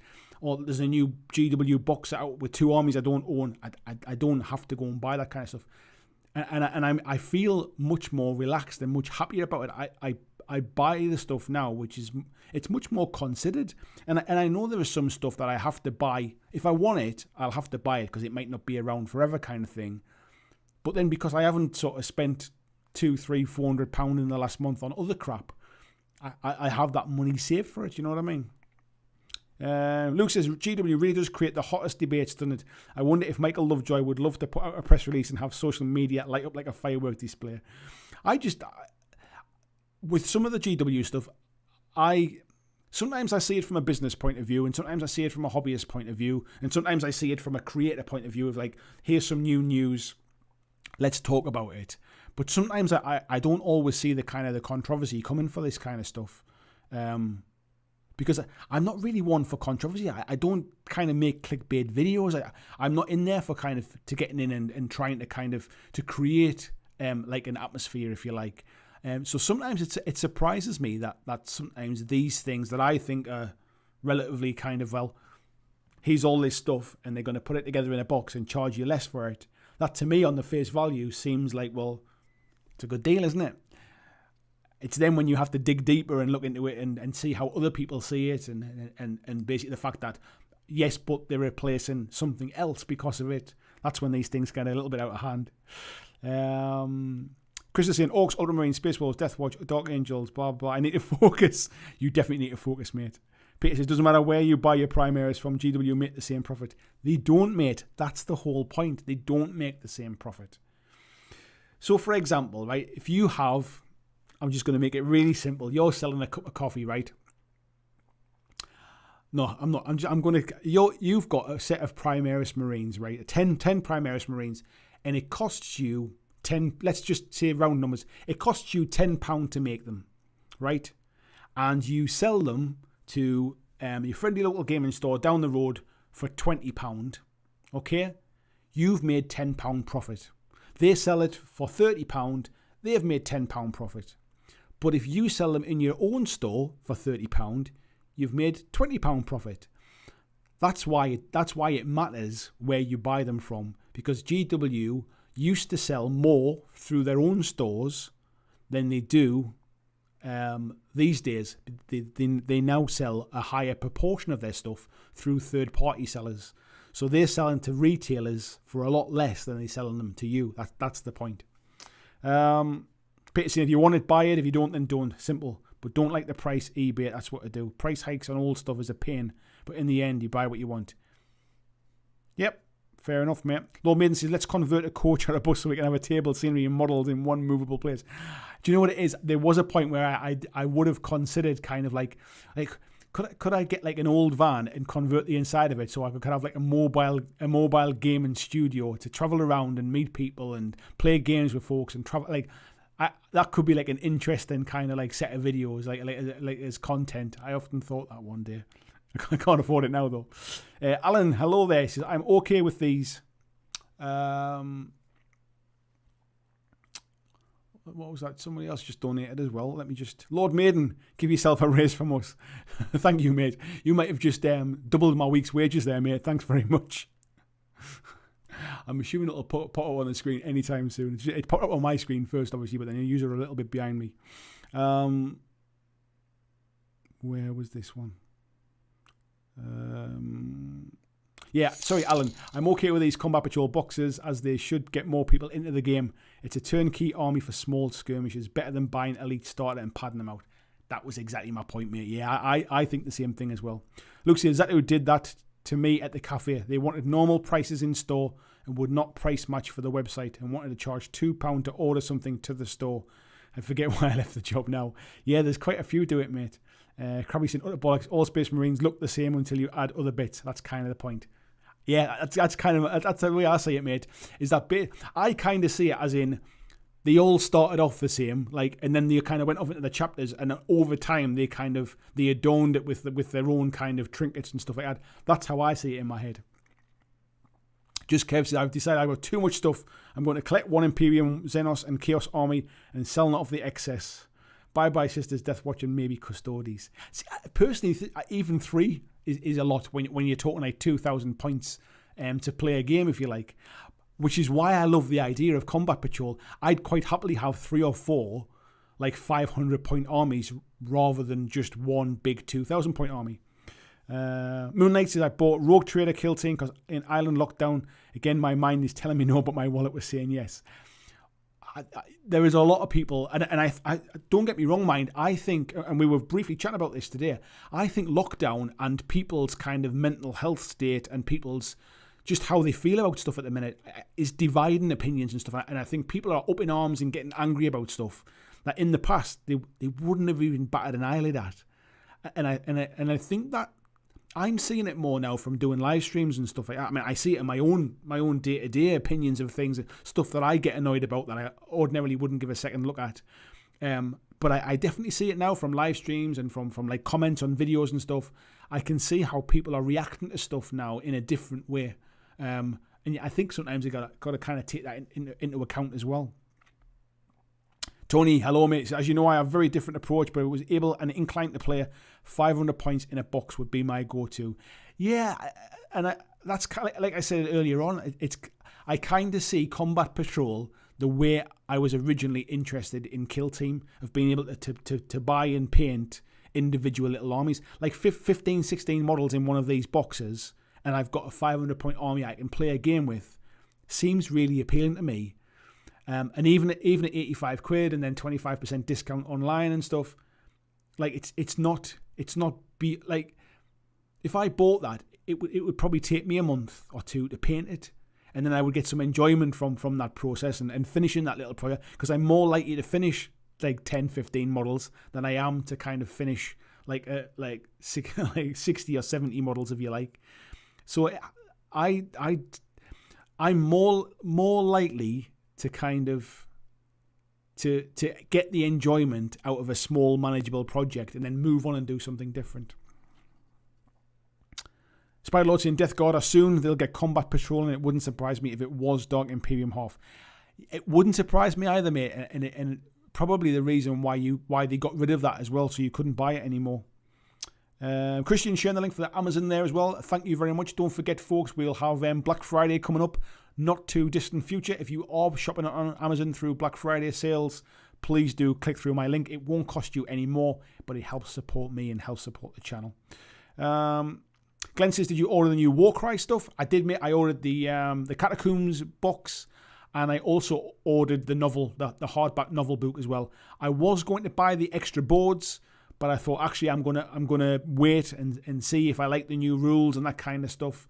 On the balance of everything, the fact that I've pretty much bought nothing for quite some time, and Warcry is a game that I really love. I kind of factored in by the time it was £100 with a discount. I'll personally get some value out of it, and I'll enjoy painting it and stuff and playing those kind of games. Warcry is a more manageable game that my wife and my sons will play. So yeah, for me, I thought it was worth it for me. Marcus is saying, don't forget to like the video. Thank you very much, folks. That would be very nice. All 131 of you that are in here at the moment. Although that's concurrent viewers. We've got 111, I think. That's very nice. 111, folks. How many likes we've got? Let's see if we can get 111. If we can get over 100 likes, that would be nice. 100 likes to say thank you, or to say congratulations, I should say, for hitting my 9,000 subs. That would be fun. Joshua Swan says, now then, Josh. The Bard says, I remember. Check out Midwinter Minis. He did a video using the old Citadel catalogue. Yeah, I think he did. don't think I actually saw that one. It'll be interesting though to compare it to like other prices of the day as well. Because certainly, like I remember people saying about or people say like kids can't get into this now, like it's too expensive. But like I said earlier on, I remember being a kid, and there's no way I could afford it. I couldn't afford to be playing. So, right, where am I up to here?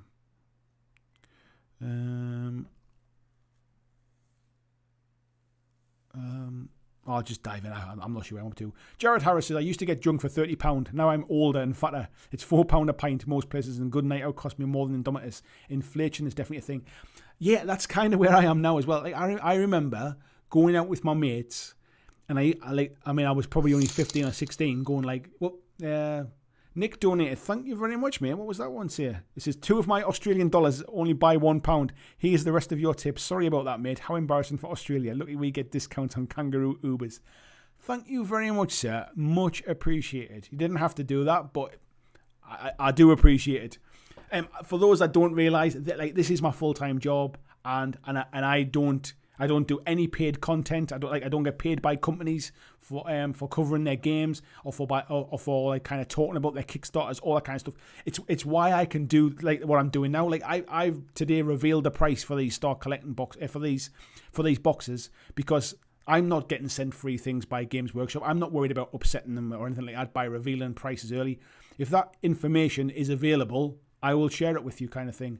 Like they're going to tell everybody anyway next weekend when they go for pre-order. So what's the problem in that? It just gives you the opportunity to decide whether you, rather than kind of waiting until the moment you've got to click buy, you've got the information ahead of time to decide if you want to click buy. So yeah, right, I'm trying to catch up now. G-Day Cliff said ice cream used to come in a pint. Oh, sorry, I was saying, when I was younger, I was probably like 15, 16, going to the pub with my mates. I remember going out with £5.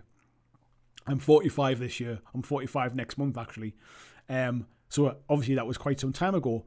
But like, I couldn't go out like now with £5. That's for damn sure. It's £4.95 a pint in my local.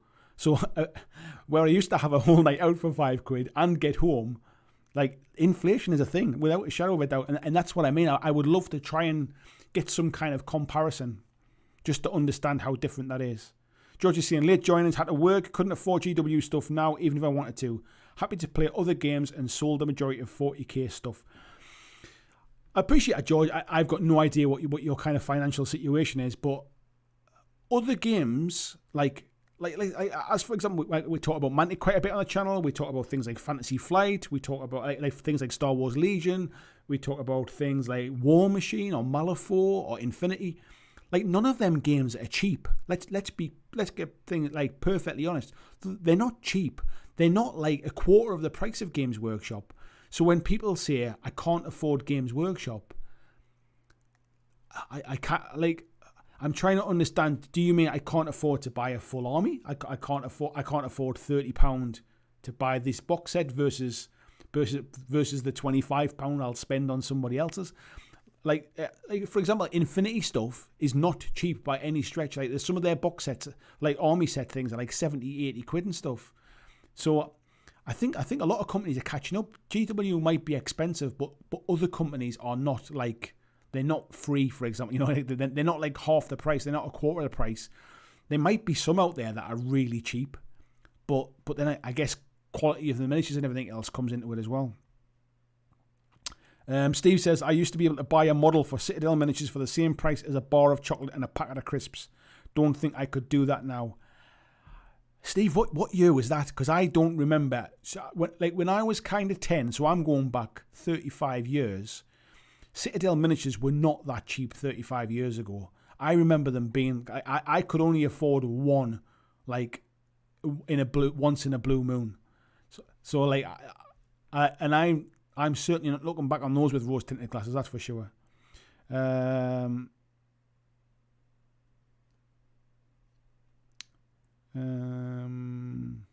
Jared saying cost about $350. Sorry, not sorry. I'll talk about there. Can I convert an old van? Not going to lie, when the sentence started, I was afraid you were going to do a shady path. Tony saying, yeah, mobile gaming store, definitely. Bit like the fish selling guys. There used to be a guy who used to come out and sell fish and chips, like kind of mobile van when I was a kid.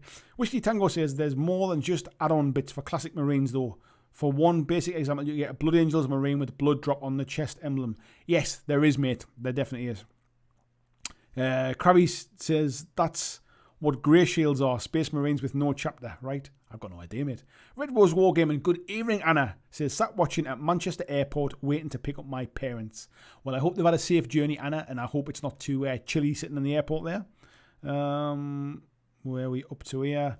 Kodos is saying, I think what some people got upset with the price is that they realised the first time how expensive 500 points in 40k is. Do we really think that? Do we really think that's what people think is a 500 points? Like that's how it, like they've only just realised that's how much 500 points costs you.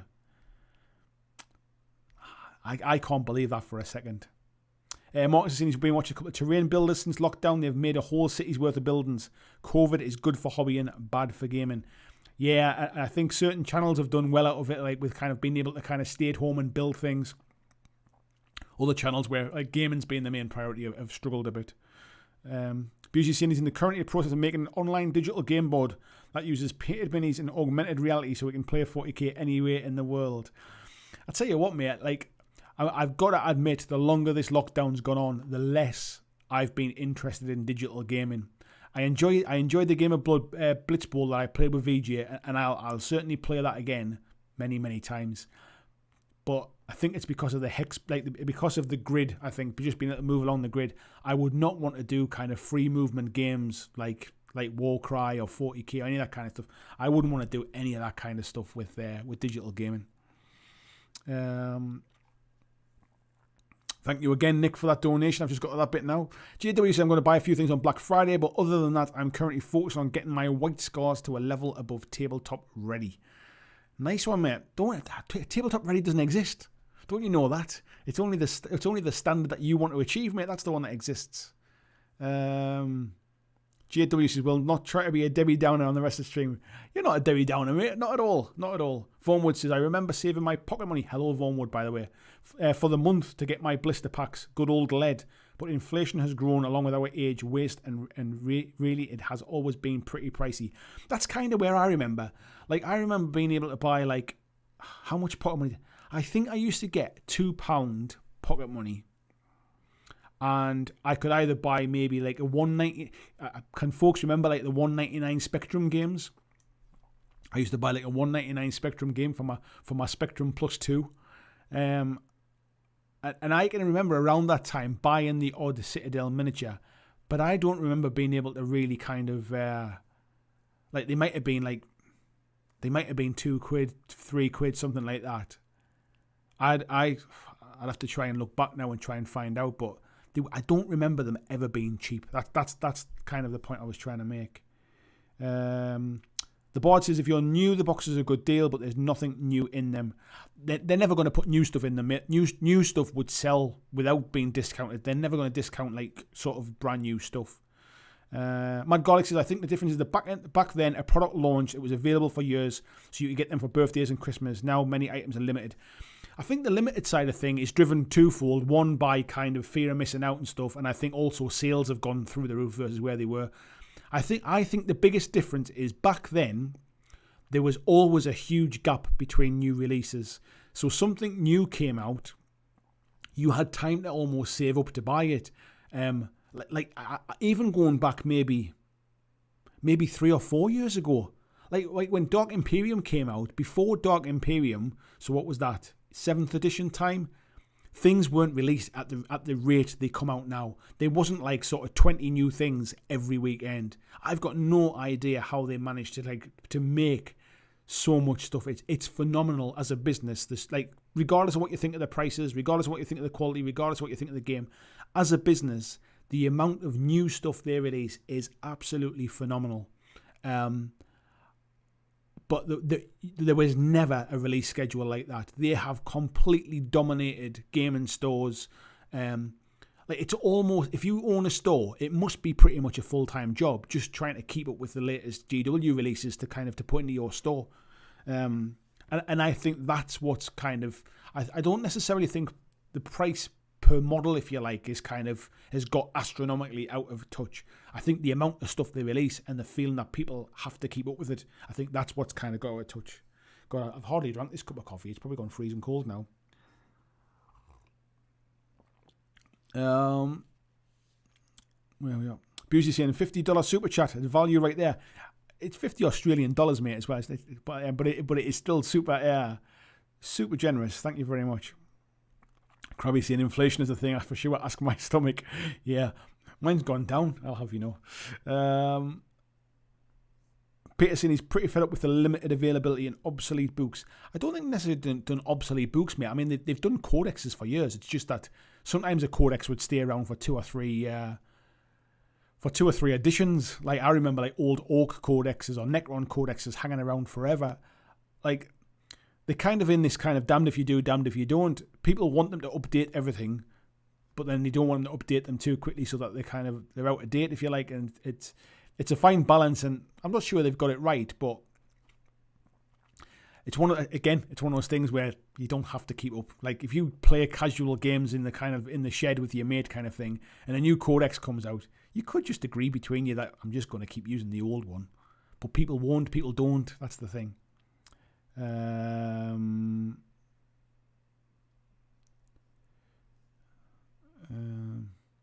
JW says, isn't Infinity all metal still? It is all metal, mate, but that's kind of irrelevant, really. It's not really any more expensive in the grand scheme of things. Mad Golix says, back in the 80s, used to buy the molds and ruin our mum's pans, creating extremely misshapen minis. Some companies still do. Evil Dead says, best way to help with the price is find an online retailer that gives discounts. Yeah, but I think we kind of discussed that earlier on, really. It'll save you a few quid, but in the long run, GW will just keep putting, they're still putting their price up. If they didn't put their prices up, you'd still be paying less for it, kind of thing. It doesn't really solve anything. Luke says we had a mobile fish and chips that come to the village on a Wednesday. Bloody good too. You still have one, mate? I have not seen one for about 20 years. Christian says in the 90s, a metal Space Marine captain was £2.50, if I remember correctly. 10 plastic miniatures in a box was £10. So that was back in the 90s. Let me think what I was doing in the 90s, and I'd probably be lucky if I got... What was it? I suppose put it this way, in 1991, I had a Saturday job. Was it? No, not. It'll be after that. When I was 17. Yeah, so 92, 93, I had a Saturday job, and I used to get paid £2 an hour. So if I would have to work 5 hours to earn enough money to buy a box of 10 miniatures. I would have had to work for 5 hours. So these days, what's minimum wage?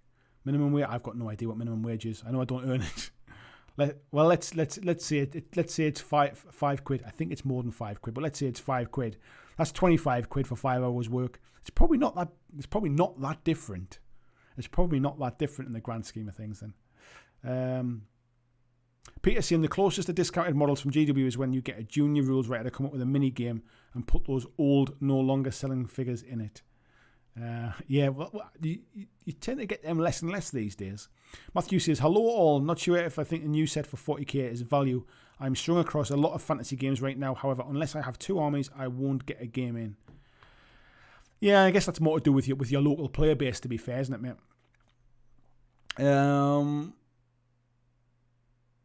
The bot's in, check out the Foundry and its sister site. You'll see what I mean. Peter says, Andy, you didn't see my old obsolete rule books and codexes. I think I did, mate, actually. But that's over quite a period of time, mate, isn't it? David says, I keep seeing one-page rules, Grimdark, and Age of Fantasy or back reps on YouTube. It's been getting me in the mood for a game. Yeah, they've been getting quite a bit of good press, actually, to be fair. You all know how I feel about miniature agnostic games, though. Vaughan said, I remember a handful of releases from GW per month and usually rotated between systems, but these days it's relentless. I wonder how they keep up with the oversaturation of their own market. Yeah, I completely agree, mate. And I think that's half the problem is at the minute. And it goes back to what I was talking about earlier, that I think people feel that they need to keep up when in reality they don't.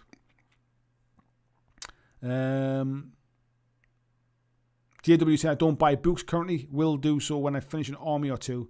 Not really any point when you don't get enough games in, especially how things are now. I agree, mate. It was one of the reasons I never bought the latest codexes. As much as I would like to buy them just to kind of look at the nice artwork and to read all of the background, all that kind of stuff, I feel like it's a bit of a waste at the minute if I can't get any games in.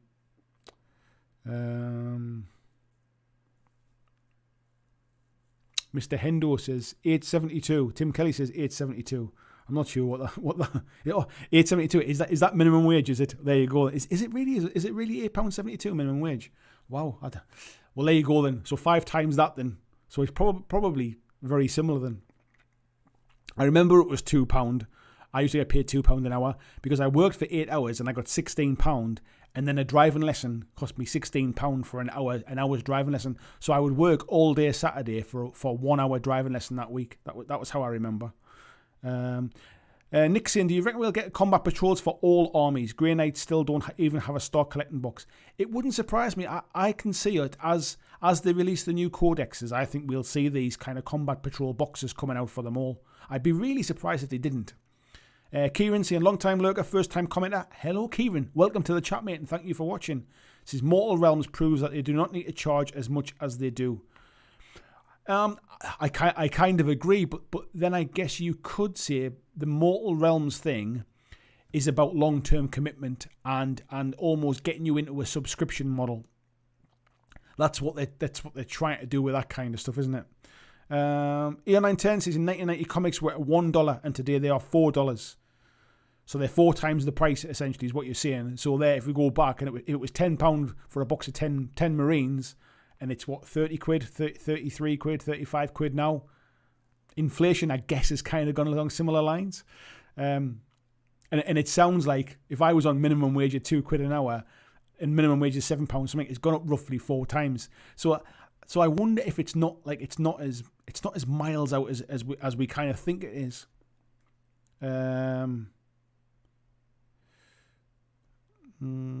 Nick says neither do Harlequins. Yeah, I can't imagine Harlequins getting a 1. I probably don't have enough models, I would say.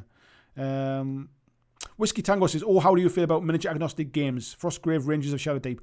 I just like to play games with very identifiable range of miniatures. I like to play a game where when I sit across the table from somebody, I know straight away what they're playing because I know what that model is. I know what it does. I know what to expect, if you like. I just find miniature agnostic games is just another level of things that I have to keep going. So what's that again? What does that do? Which one is that representing? All that kind of stuff. I just find it another level of stuff for my head to have to control that I just don't need to do, basically.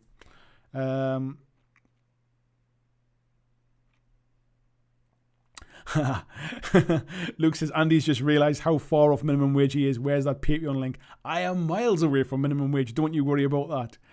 The difference is that I saved like mad to bridge the gap to allow me to get to a point where so basically what I wanted to do was I wanted to be able to commit time to this channel. The only way I could commit more time was to not do my day job. I'm not making enough money for this to be a sustainable business, but I knew that if I could commit more time to it, it would grow over time to the point where I can. And that's exactly what's happening. I'm not there yet, but I'm on the right path. It's going at the rate that I assumed that it would, which means that I've basically saved up money to buy myself time to make this successful. And I'm on track. But yeah, if anybody would like to become a Patreon, please do. Because it seems like whenever I talk about Games Workshop stuff, I lose Patreons. Where are we up to? Evil Dead saying, I like the combat boxes since they make more sense if you're trying to build an army that's playable. Yeah, and I think if you're just getting into it, you're trying to get your head around like a legal force, if you like, of HQ and troop and all that kind of stuff, to have that kind of laid out for you in a box as an easy point of entry, I think is a really good idea. Thank you very much, Christian, for sharing the link. Spiderlord says, luxury goods and the way you spend your income have changed a lot. Yeah, I agree. I mean, my parents certainly didn't have a lot of money when I was a kid. We didn't have like foreign holidays. We didn't have 2 cars. We didn't have a big house, all that kind of stuff. Like my dad had an old banger, basically, like a 500 quid car kind of thing. And we basically we went camping and stuff for holidays. We didn't do stuff like people do these days. And as far as luxury goods come, like I remember getting a Spectrum and my mates having Commodores because my mum and dad couldn't afford to pay the extra money that Commodores cost. And I was lucky to get a Spectrum, to be fair. So things have changed quite dramatically. Yeah. Matt Garlick saying the quality of product is far superior now as well. So even though it seems expensive, it was always quite an expensive hobby. I think we also have to understand as well, though, is that the quality of product has improved, but there's a lot more automation now as well. It's like somebody isn't spin casting all of those kind of GW plastics now, where the old metal models they would have done. Barzak says no one earns 4 times the money they earned 30 years ago in inflation, maybe, but definitely not in earnings. Yeah, maybe it doesn't keep up with it. I'm talking about absolute kind of like entry level minimum wages. If we're saying minimum wage in the UK is £7.48, and I was earning £2 back then, that's what I'm kind of getting at, really. But yeah, but in total, it's not like some. Oh, I don't know. I don't know if somebody was earning 10 grand then and they're earning 40 grand now. I've got no idea for that same job. Horns fan, hello mate, how are you doing? He says, late the show due to work, but congrats on the 9,000 subs. Thank you very much, mate. Yeah, it was a nice little feeling when I ticked over 9,000. Inflation plus GW, no people will pay those prices. There is that, mate. Mark's saying the only way I see Harlequins getting a box if they double the number of models. Yeah, I mean, potentially, I would imagine if Harlequins ever do kind of get more models, what they'll do is they'll release them in one of those big boxes, the 2 army boxes. And I think that's how they'll kind of fund people buying more Harlequin stuff. Or yeah, any new Eldar models, some kind of tweak with multi-purpose kits potentially. Peter said, I don't remember growing up with you. Vonwood says, start collecting boxes. Pricing also won't give parents a heart attack straight up if their kid is taking an interest. I think parents seeing stuff in Games Workshop now, like if kids are taking an interest and they walk in and they see a box of 10 soldiers for 30 odd quid, I think they already kind of have a heart attack. Like, unless they are quite sort of well off. Like, I still think that's quite expensive to like buy new, especially when you factor that in that basically you can get like video games are 40 quid, or like generally like toys in general are a lot less expensive. Tim says Spectrum luxury, we had to make do with a broken kaleidoscope. One of those where you got a torch for Christmas and then next year you got the batteries. Peter says that's a great point. We all need a great laptop, PC, a big house, a fancy car and all the bells and whistles. Had this conversation with my wife this weekend. We have all we need but still complain. I saw something the other day, somebody had posted something and there is a condition, and I forget what the condition's called now, but it's basically this condition is that most people now suffer from it, that basically you buy yourself things that you don't really need to make yourself feel better, and then basically you get that dip again, and so what you do is you then have to buy more stuff that you don't need to try and get that kind of high again. And it's basically just consumerism got out of control, basically, because we've all been marketed to, we've all been basically brainwashed, we've all had stuff shown at us through Facebook ads and all this kind of stuff, to the point where you almost psychologically, it's almost this kind of like, what's it called? Pavlov's dogs kind of things, where you see that I need to have it. It's that hype. It's that fear of missing out stuff. Peter saying I used to dream of a broken kaleidoscope. Marcus says he's been playing 40k for over 15 years, and some of the models I still haven't changed at all. Eldar are the worst. There's a few bits of armies that are a bit like that, mate. Yeah, to be honest. Let's talk board games. It seems like all the major players are raising prices. I think they see how much people are willing to shell for Kickstarter games, and they want a piece of the action. Yeah, I agree, mate.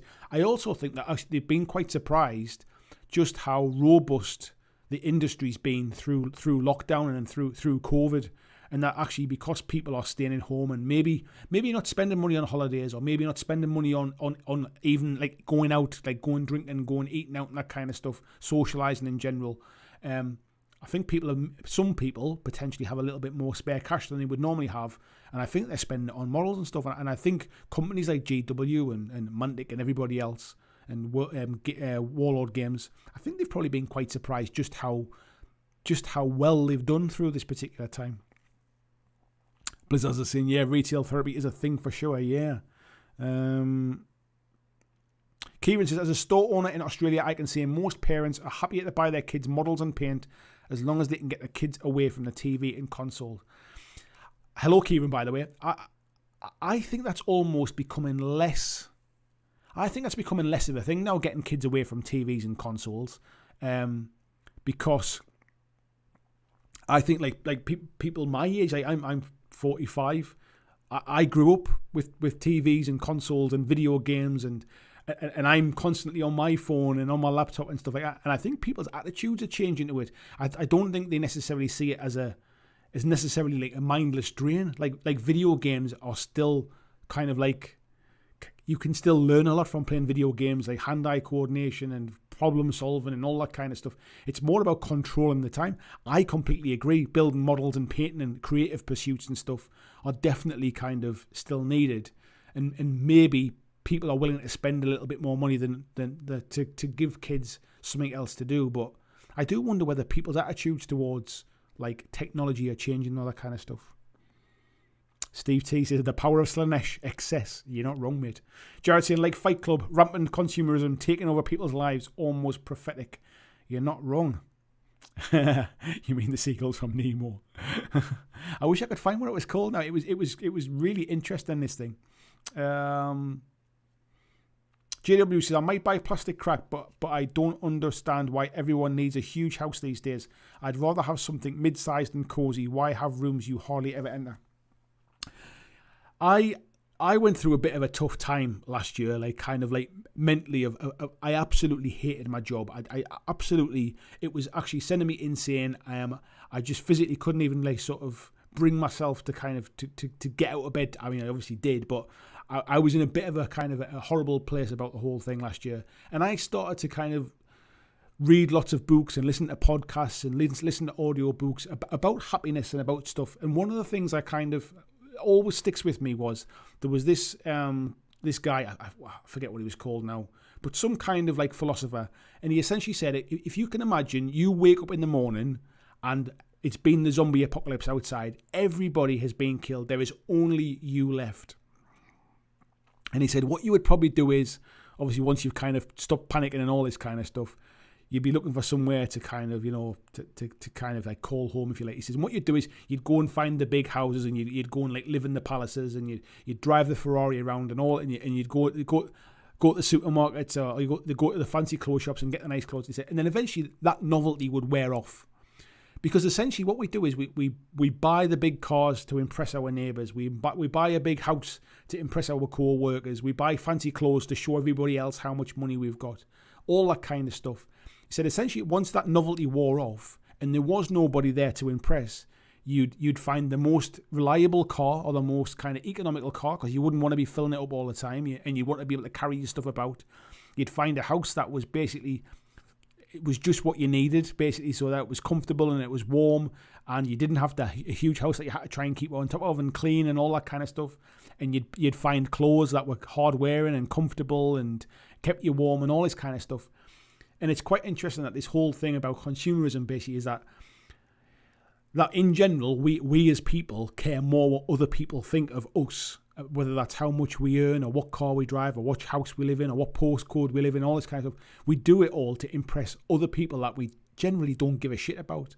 And that always sticks in my mind, actually, of all the things I was reading. Vormwood saying, Peter's just saying to brag with their friends. There you go, mate. Vormwood just saying, I think the problem now is getting them off the phone or social media for 10 minutes. Yeah, I think, like my little one, he will like to watch kind of things on YouTube and stuff, and he watches kind of cartoons on Netflix, but he loves to sit and paint, and he'll love to sit and play with Play-Doh, and he wants to play with toys rather than actually like watching TV all the time. And I try to encourage that kind of stuff. Spider-Lord saying, I agree with consoles, but screens like phones are a big problem. We're going to have an entire generation with chronic neck and back problems. We'll just adapt, mate. Everybody will just be born with a hunch in their back soon. Tony says you need somewhere to put all the plastic crap. Exactly, yeah.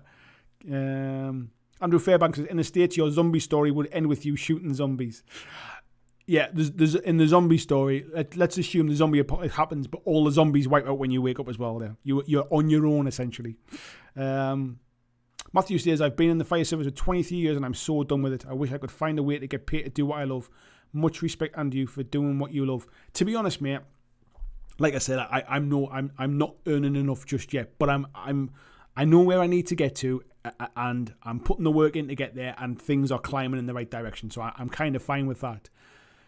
But if it wasn't for the fact that this community kind of supports me to be able to do that kind of stuff, if it wasn't for the fact that my wife was willing to kind of take a risk and take a chance as well, the way I figure this out is that I've took a massive chance to do something I love, and if it doesn't work out, then it's only because I haven't tried hard enough.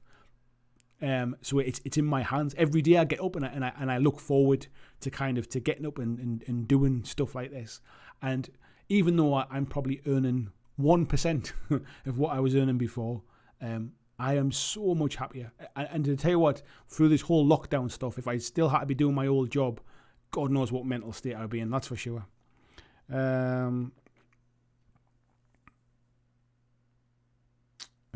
David says, my dream is cozy house and a giant warehouse to store stuff and work on my hobbies. Do you know what, mate? You don't need a giant warehouse. You just need enough. You need enough space to have stuff around you. You can't work on it all at once. Spider-Lord, George Carlin. You're right. I have seen the George Carlin thing, mate. Jared says, I agree on everything except fast cars. I'd still be hammering some rocket ship around the track come the apocalypse. Adrenaline was one hell of a joke. I guess at some point you would have to kind of do something for fun, but you probably wouldn't drive it around all the time. Maybe I think it's maybe the point that we're trying to make. David says, I got Nintendo-itis in his thumb because he grew up in the 80s. Andrew says, why are you on an hour earlier than usual? I'm not, mate. The clocks went back in the UK at the weekend for our daylight savings time. So that's we're on a different time zone at the minute, mate. JW says, a smallish, cozy house with a family sounds like far happier existence than a huge house and mortgage where people live parallel lives. Maybe it's due to finding city life too chaotic. I quite like city life, if I'm honest, mate. I find living, like where I live, is quite rural, and I actually find it quite dull and quite quiet. I'm definitely more of a city person, but I guess it's probably what you grew up with, I suppose. Kieran says, do what you love and everything else will come with time. That's what I'm trying to tell my older kids, really. Basically, if you can follow your passion and do what you love, essentially you'll work so hard at it that you'll probably be able to make money out of it at some point. Andrew saying, yeah, we'll catch up in a bit. Yeah, a couple of weeks I think it is, mate, isn't it? And Jared says, yeah, I wouldn't be picking my shopping up in a Lambo, or would I? The missus has got two legs. You wouldn't have your missus, mate. That's it. There'd just be you. It'd be just you on your own. Anyway, folks, we're getting up to about 11 o'clock now. How we're doing? We still got a good chunk of folks in. Do people still want to keep going? I've been rambling on for 2 hours now. Do folks want to keep going? I'll just keep drinking my cold coffee. Let me know, because I'm happy to keep going if you are. Where are we at? Yeah, we still got a few. Andrew says, would there still be internet porn? Nah, they wouldn't, mate. You better get yourself a fast car instead. Tony says, I remember how frustrated you were last year. It's lovely to see you being so much happier.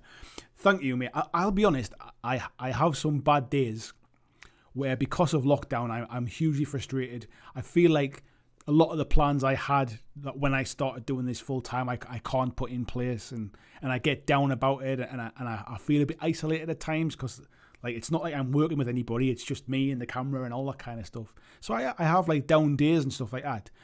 But in general, like I am 99% kind of like more happier than I ever was in the old job. That's for sure. Peter says, I'll be painting for another hour, so keep it up. Lord Bid says, why don't you get a fresh cup of coffee and let's have a chat till the dawn? Because I'm on daddy daycare. My little boys are on there on school holidays this week. So yeah, I don't need to be up all night and then tired all day with him, that's for sure. Enjoying Tomb Blades, enjoying the chat. Yeah, we're kind of getting to that rambly stage now. I'm all right with that one. JW says, all I need aside from that is a decent car and a motorcycle. Don't need much else. I'd rather see trees and mountains than 1,000 people. Peter Coleman says, how's the tank going? It's over there, mate. It's built. That's it. Although what I did do today was I bought like a model tank, like a 135 scale thing, like a Tamiya. What was it? I bought a Churchill tank. I've kind of, because this is what I do all day, every day now kind of thing, I wanted something that was like, I still enjoy building models and painting and stuff, but I wanted something that had nothing to do with like the channel stuff, nothing to do with playing games, nothing to do with content. It was just something for me to kind of pass the time. So I decided to buy myself like a model tank thing just for something completely different. So that's going to be kind of like my wind down stuff now. So I'll probably show you some pictures and stuff like that. But the idea is it's something nothing at all to do with gaming and stuff. That was the point. Steve Sanderson says, keep going. I will do, Steve. Nice to see you, mate. How are you doing? This Spider Lord says, this year's a write-off, mate. Plan for the future. Yeah, I mean, the plans are all there in place. I mean, it all started to kind of like fall down a little bit, like right at the start of the year, wasn't it? Because I was going to Adepticon. I had meetings set up with loads of different companies and stuff. I was looking forward to getting out and meeting people. I had plans set up to go to different companies and do film and content and all that kind of stuff. And then lockdown hit and all that went to shit. And then we've never had the opportunity to get back to a point where I can go out and visit people. I can go and play games. I can go to sort of local gaming clubs or any of that kind of stuff. All of that stuff that I could never do because I was working all the time or away with work or traveling with work. All of that stuff went completely out the window. But it's there at the back. So if I can keep growing at the rate I'm growing now, whilst I'm struggling to do the plans that I had, in theory, once I get to the point where I can put them plans in place, things should start to kind of improve again. So yeah. Derek says I'm not going anywhere. Well, I'm here, mate. So I'll just keep cracking on. Marcus says I went outside to check the mail. It's extremely windy and cold. Tim says, Andy, have you got any interest in Stargrave? Our next year by Jason McCulloch, Frostgrave, Rangers Shadow Deep. To be honest, mate, I've not played Frostgrave, so I've not really got anything to contextualize it against to know whether it's of interest, really. From what I understand about Frostgrave, it's much more RPG-esque, like much more like sort of narrative-driven. Fantasy was never really my first love, as I'm sure I've kind of said many times. So that was one of the reasons why Frostgrave never really kind of interested me.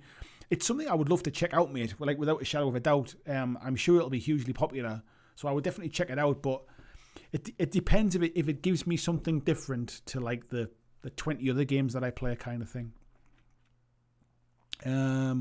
Dave's cooking supper there. Andrew says, Rams are on in a bit. You all need to smoke those bears. They're built on defence and luck. Oh, we had a bit of a rough week last week, mind. We could have done a bit better last week. But yeah, what was it? It's about another hour before it kicks off, I think.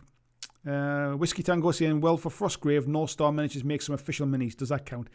It does count, and they're also making the minis for what's it called again, Stargrave as well. North Star's making those ones. North Star Miniatures are just like on the same little estate as where Warlord are, and there are a few other bits of businesses there as well. Who else are there? Warlord are there. River Horse are on the same building as well.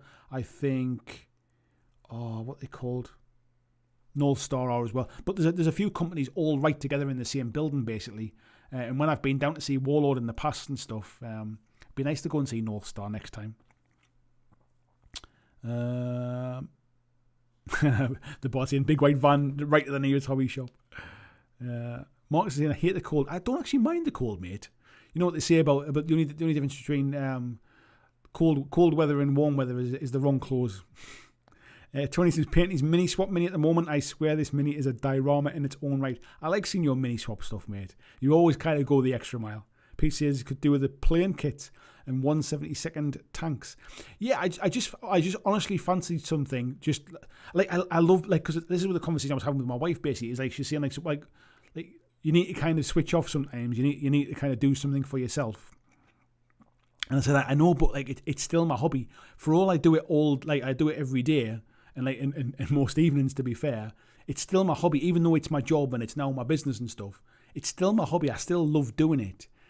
So I've bought myself some Malifaux models purely for the fact that I just fancy painting them up and stuff like that. So I've got some of those coming in the post. I bought the new Halloween kind of like limited edition model. Is it called Rotten Harvest? I think it is. So just something purely for me, just to kind of sit and paint as a display piece for my shelves and stuff, really. And I had that Panzer IV tank for bolt action that I built up at the weekend, and I thought, you know what it is, I might try getting something a little bit bigger, something that's nothing at all to do with gaming, just to build up over a period of time, and maybe try painting it in a different style, and like try weathering or try a diorama or something like that. Like I say, something completely different from what I'd normally do. So yeah, we'll see how that goes. If I get it finished, it wasn't very expensive. It was like 20 odd quid. But yeah, if I get it finished, I'll share it. Marcus says 2020, the year of lost plans. Unfortunately, mate, 2021 doesn't look much better so far. Jared saying his dad enjoys Airfix kits and stuff, planning on getting him into World War II game at some point. My dad's coming up with his birthday. Well, his birthday's in February actually, but he's obviously on his own and stuff. And how old is he now? He's 7. Is he 70? Yeah, he is. He's 70, my dad. And I think he's kind of like looking for a hobby now. Normally just walking the dog and watching these programs and stuff, but I think that the whole lockdown stuff now is starting to get a little bit long in the tooth. Yeah, and so I think he's going to pick up some model kits as well, to be fair. Dave's saying his current commission involves building lots of 15mm tanks, and it's been a lot of fun. I'm not sure I'd enjoy that kind of scale. That was one of the reasons why I decided to go with something like 1/35, something that was just a little bit bigger than I would normally build for like gaming and stuff.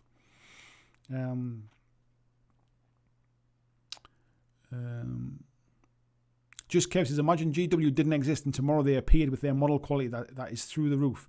People would pay the prices they charge now, no doubt about it. It's a really good point, actually. It wouldn't surprise me, actually, that like if somebody else came out now, like really a different level of stuff, would we all pay more for it? Steve saying, great cheers, amazing to hear you're chasing the YouTube dream. Hope it all works out for you. Thank you very much, Steve. Hope you're keeping well as well, mate. James is saying, greetings, Andy. Hope to get some hobby in after the kids in bed in a bit. I'll still be here, mate. JW says, I have to head out. Good night, gents. Thank you, JW. Nice to see you. Thanks for coming in. Derek saying, North Star are doing the models for Oathmark. Oh, I didn't realise they were doing those ones as well, mate. Tony says, although you aren't keen on the fantasy genre, you really seem to enjoy dipping your toe in D&D, which was cool. To be honest, mate, I've kind of changed my mind about fantasy stuff. Like, fantasy went like years and years ago when I first started gaming. Fantasy wasn't like for me, really. I've never really been into like Lord of the Rings or any of that kind of stuff. And I started to kind of change my opinion. Like, I obviously played a bit of AOS when I was like kind of getting back into gaming and stuff as well. But for me, I don't know why, but AOS never felt like stereotypical fantasy. So I don't think I really kind of thought of it as fantasy. It was when I started to play Vanguard, that was when I probably started to get into fantasy gaming a bit more. And then from there, obviously, I've done Kings of War stuff as well, which has really interested me. And like a number of other things. And I think in my head, fantasy when I wasn't interested was just kind of elves and wizards and dwarves, and that was pretty much it. And I guess over time I've kind of seen that there's more to fantasy, in the same way there's more to sci-fi than kind of robots and laser guns. So I've kind of opened my eyes a bit more to fantasy now, but sci-fi is still my kind of my first love, really. But yeah, D&D, I really enjoyed that kind of that D&D one shot. Marcus is saying his first love is fantasy and sci-fi second. Yeah, I definitely grew up on like Star Wars and kind of Judge Dredd comics and that kind of stuff. Sci-fi has definitely been more my stuff. Harjinder says the law behind the models must have impact on price. If you get in through the Black Library books, it's another reason to buy from GW. We were just talking about this in the Patreon group tonight, and like as far as Games Workshop goes, they have that whole ecosystem basically, and there is nobody can touch them in terms of like delivering the whole experience, be that sort of entire model range, the lore and the background, like the Black Library books, the marketing presentation, building the hype, if you like, from a marketing point of view, the stuff they're branching out with the McFarlane Toys range and stuff, and the animation stuff that they're doing. The fact that if you go to a shop, you can buy the paints and the brushes and the glues and the tools, and they'll have somebody who will help you paint and teach you, and they do their paint and video tutorials, and their instructions to build the kits are really good. Like, I don't think there's anybody out there that does that entire package better or even close to GW. And I think what we were saying was people will pay for convenience. People pay for the ability they're really, like, it's easy to access. And I think if people have enough money to spend, GW it just becomes the very convenient, like, default option, really, because they've done such a good job. Andrew Fairbanks is saying eggnog before Halloween, year on year. I don't think I've ever had eggnog. Eggnog's Christmassy, isn't it? Though I think what would we call it? I don't know. Eggnog feels very American. Do we call it something else? I could be wrong. Spiderlord says, I think Battlefront are there. It was somebody else I'm thinking of, mate. I forget who it is. Battlefront might be there. I'm not sure.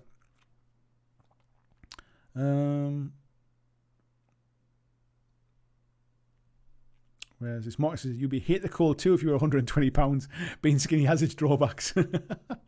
Yeah, I think I was 5. I think the last time I was 120 pounds. The board saying figures for sale on eBay. Have some nice stuff for sale. David saying I wasn't sold on 15 mil. I bought some. My eyes are definitely not what they used to be, mate. I need bigger stuff, I think, to paint. Peter said I got Tamiya photograph book of Churchill's. Actually, just remembered that. Yeah, the kit's downstairs. Otherwise, I would have shown you what it was. Spylord says I just dream of maybe playing a game again sometime. Tell me about it, mate. Honestly, I'm really starting to miss playing games. My wife's been amazing, and she's been playing stuff with me at home and stuff, and she's kind of offering to play games that she ordinarily would not, like, come close to. Like, obviously I've ordered the new Catacombs set, and I was saying to my wife at the weekend, I don't think I'm going to buy it. And she went, well, what for you? You were looking forward to it. And I said, because to be honest, it's just going to sit there. I'm never going to play it. And she went, look, just get it. Like you've been looking forward to it coming out.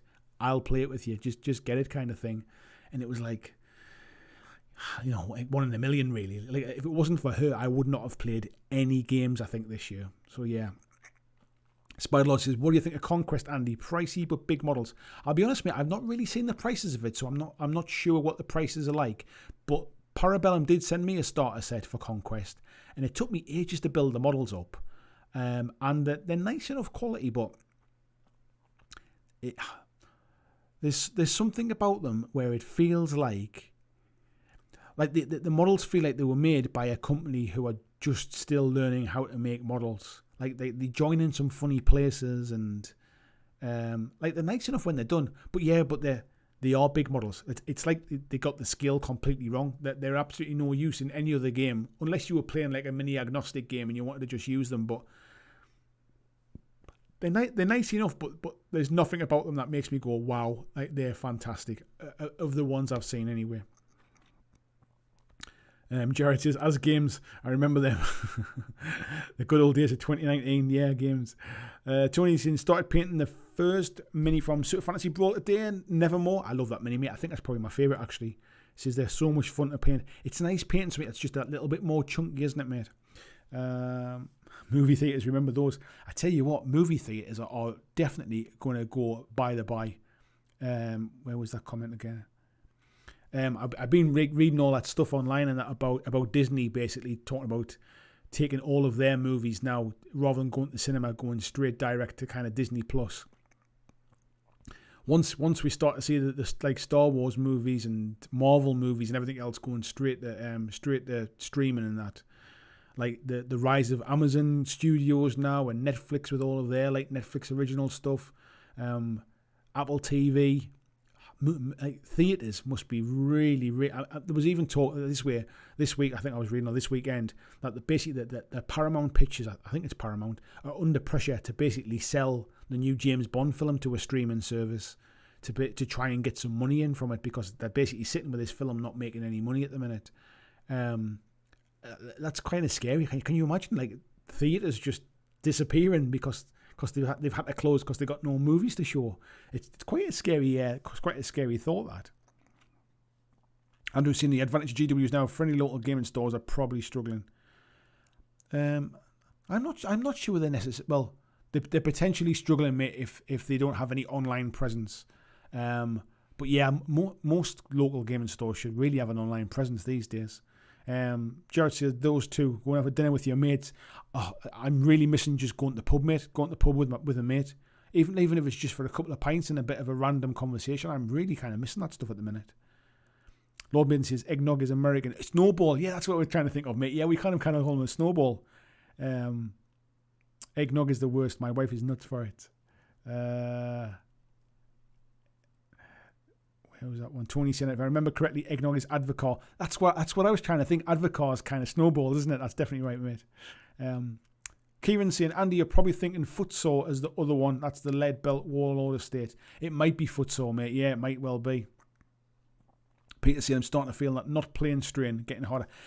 I'm starting to feel the kind of the not playing, the not seeing people, the not having having a conversation with you on a live stream. It's weird. I spend more time talking in an empty room with just me talking to a camera than I do speaking to anybody else, and and that's a really strange feeling that I'll probably never ever get used to. But actually physically having like a two-way conversation, other than my wife, I don't think I really speak to it, and my boys. Other than that, I don't think I speak to anybody else.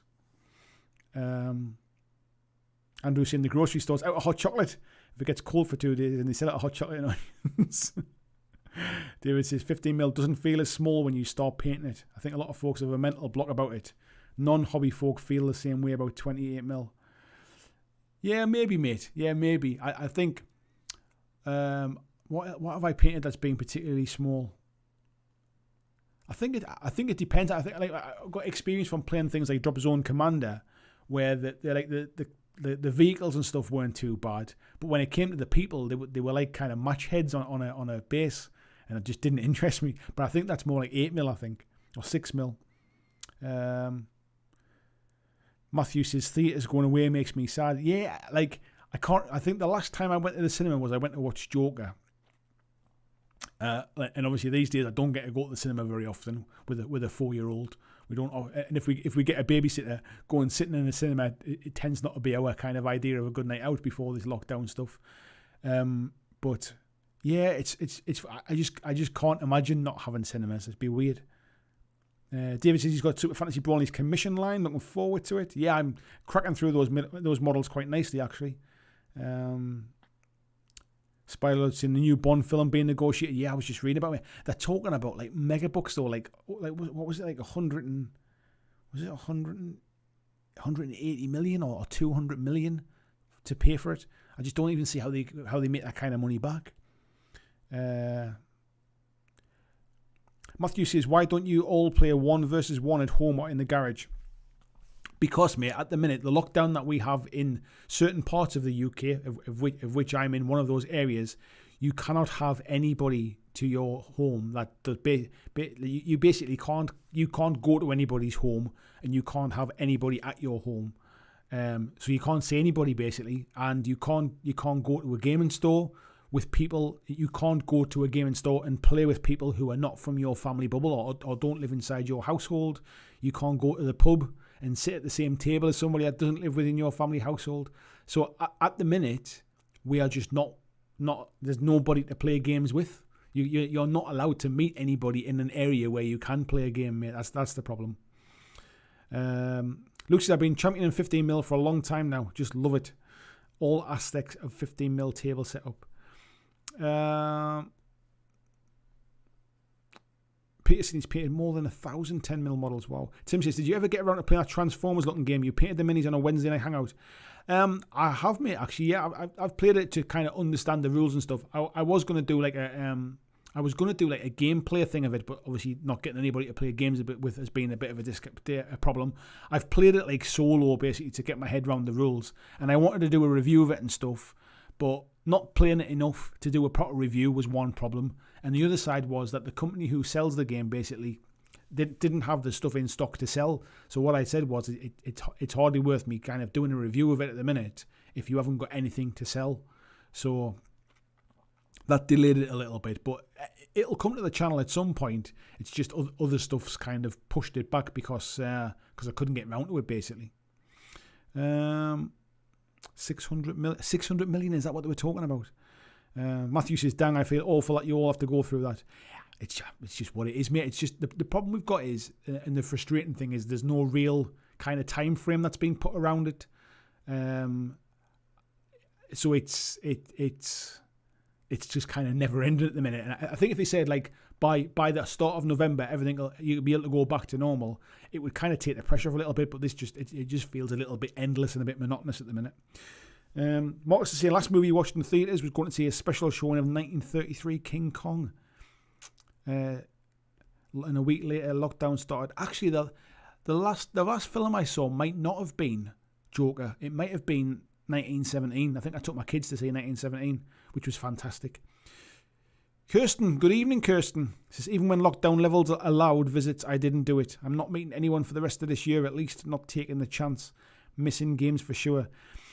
Yeah, it's kind of frustrating. I was just saying this in the Patreon chat the other day that it's kind of frustrating because I'm sticking to the kind of all of these like restrictions and things. I needed to get out of the house because I'm literally kind of sick of seeing the same four walls. So I kind of took my laptop and went off to a Costa Coffee and sat in the corner working, editing one of my videos. And I'm kind of sitting there on my own, distancing away. And I see everybody else coming in and out in groups and stuff. And I'm thinking, like, am I the only person that is left in my local area that is paying any attention to these restrictions? Like, am I stupid here by saying nobody can come and play games, or I can't go and meet people or anything like that? I can't go to the pub with a friend. Like, and you start to get annoyed at this kind of stuff. And ordinarily I wouldn't have done, but the longer this has gone on, I'm starting to annoy myself about. Like, I'm annoying myself because I'm getting annoyed at stuff that I can't control. Jared says he's going to head off to bed. It's been a pleasure. Thank you very much, Jared. David says UK has definitely had it rough when it comes to lockdown. I think some areas have had it worse than others, mate. We've got like tight restrictions, but other areas like Manchester and Liverpool and stuff are even tighter restrictions. Wales are having a bit of proper lockdown at the minute. Scotland's got big restrictions. It's just no real consistency, mate. I think that's the problem. Steve saying he's painting 6 mil stuff. 2 mil Napoleonics, my God, mate. do you literally just touch it with a brush and it's done? Peter says, for what it's worth, here in Belgium we're already on a curfew, so I feel it with you. Andrew saying, worst part of the UK lockdown is it still happened. Delayed for 6 months for nearly nothing. Praying your hospitals are ready. We didn't really delay it, mate. That was the problem. It started in March. We locked down in March, and then started to open things up again, and then had to lock down again. So it's not really been delayed. It's just been on and off. That's the problem. Spiderlord saying, next movie scenes Ghostbusters. Outside on Halloween at Wooten Hall. Nice, mate. That's a nice thing to do. Kirsten saying, feel like you're dreaming it sometimes when you see everyone else going out. I know. It does feel a bit like that. Spiderlord said, I had 3 30-plus people house parties shut down in the street in the last month. Wow, mate. Andrew in his daycare informed us we had a baby with an outbreak just as our daughter had a late night coughing fit and she had croup. She's fine. Her twin brother's getting it. Oh, wow. 0.25 mil gaming is the best. Steve saying we're following the restrictions. Amazing how many people aren't. It's really, honestly, mate, it's like, I feel I'll be like sitting somewhere, my blood will be boiling, like, and it's like we went out yesterday to basically go food shopping, and when I got to the car park and stuff, and I just like saw the crowds and stuff, and I just thought, I don't really feel comfortable doing it, to be fair. I'm just going to get back in the car and go home. And it was like I feel daft doing some of that kind of stuff, but it's just weird how it's weird how it's now starting to play on your mind a little bit. Marcus is saying when restrictions were lightened over here, I still didn't go out to see his friends due to the risk of coming home and getting his mum sick. I don't think I did either, mate, and I'm partially kind of regretting it now, because now I feel like I've been locked down for so long. Christopher saying in Michigan, his governor's lost the state Supreme Court. And Stacey saying it's weird going to a full school to teach and then having to avoid people at the weekend. I can imagine, mate. Like I know you're a teacher. I can imagine it's really strange. It's like my little one's at nursery, but the nursery is in a school. So I'll kind of like I'll take him to school, and I can see parents coming in together in groups and stuff, and I'm thinking like it's madness. Like, I don't understand it. Like, Spylord says he's going to tier 3 on Wednesday. Oh yeah, you're Nottingham, mate, aren't you? Let's Talk Board Games says, what do you think about Descent 3rd edition? I understand if you want to save the topic for another stream. To be honest, mate, I've heard that it's coming. I've not really looked at it very much. I haven't watched the video or anything yet, so I don't really know a lot about it yet, other than the fact that I think Descent is a great game, and actually I'd be interested in the 3rd edition. I need to find out a bit more about it, mate. Marcus is saying it pisses him off how many people in the city not taking it seriously. El Paso's made the news. It's really weird, and I don't want to kind of go on about it and stuff like that, but it's just it's kind of hard to not talk about when it's the only thing that's really going on, and it's something that affects us all in different ways. But it's it's just the endlessness that's frustrating. Stacey, they've been raging about people's behaviour since March. It's funny because I think I've gone through phases of almost wanting to kind of like lock down the house and never leave, to the point where it's like, am I being stupid here? Like I don't know anybody that's got it. Like I'm not really like, is this like, are we all taking it too seriously to come in full circle and getting frustrated with other people's actions again? I think it's just really hard. Spylord saying Descent's price has got me out $175, which would not convert well here. I hadn't seen a price, mate. I heard somebody say it wasn't cheap, but I hadn't seen a price. That is a lot. Yoakum saying great stream tonight. Thanks, Andy, for all the chat and all of you in the chat. Good night, folks. Thank you very much, Yoakum. Take care, mate. No, I've not seen it, mate. I'll have to do a little bit of digging and find out a bit more about it. I hadn't realised that was the price of it. Right, folks, my throat's starting to dry up now after 2.5 hours of chatting to you lot. So I'm going to call it a night. I will see you on Wednesday for the painting stream. If you've just caught the end of the chat, tomorrow will be the kind of the main topic of tonight's chat about the what they called again, the combat patrol boxes. So that'll be up tomorrow. Wednesday will be the live stream. I'll have videos up the rest of the week as well. But Christian sharing the link for the Patreon there. Thank you very much as well. Nice to see some new faces in tonight, and that also always good to see some regular faces too. So I will see you all on Wednesday. So take care, folks. Thanks for watching my video. I hope that you really enjoyed it. And if you did, why not consider clicking on the suggested video below to see more of the work that I've done. If you'd like to support the long-term sustainability of this channel, why not consider checking out my Patreon, where you can pledge and support from as little as $2 a month, and there is lots of different tiers and bonuses which will give you access to a private Discord server. It will give you free t-shirts, free mugs, a podcast every month, and a number of other things, including getting your name at the end of every video, like these awesome folks who already support me now.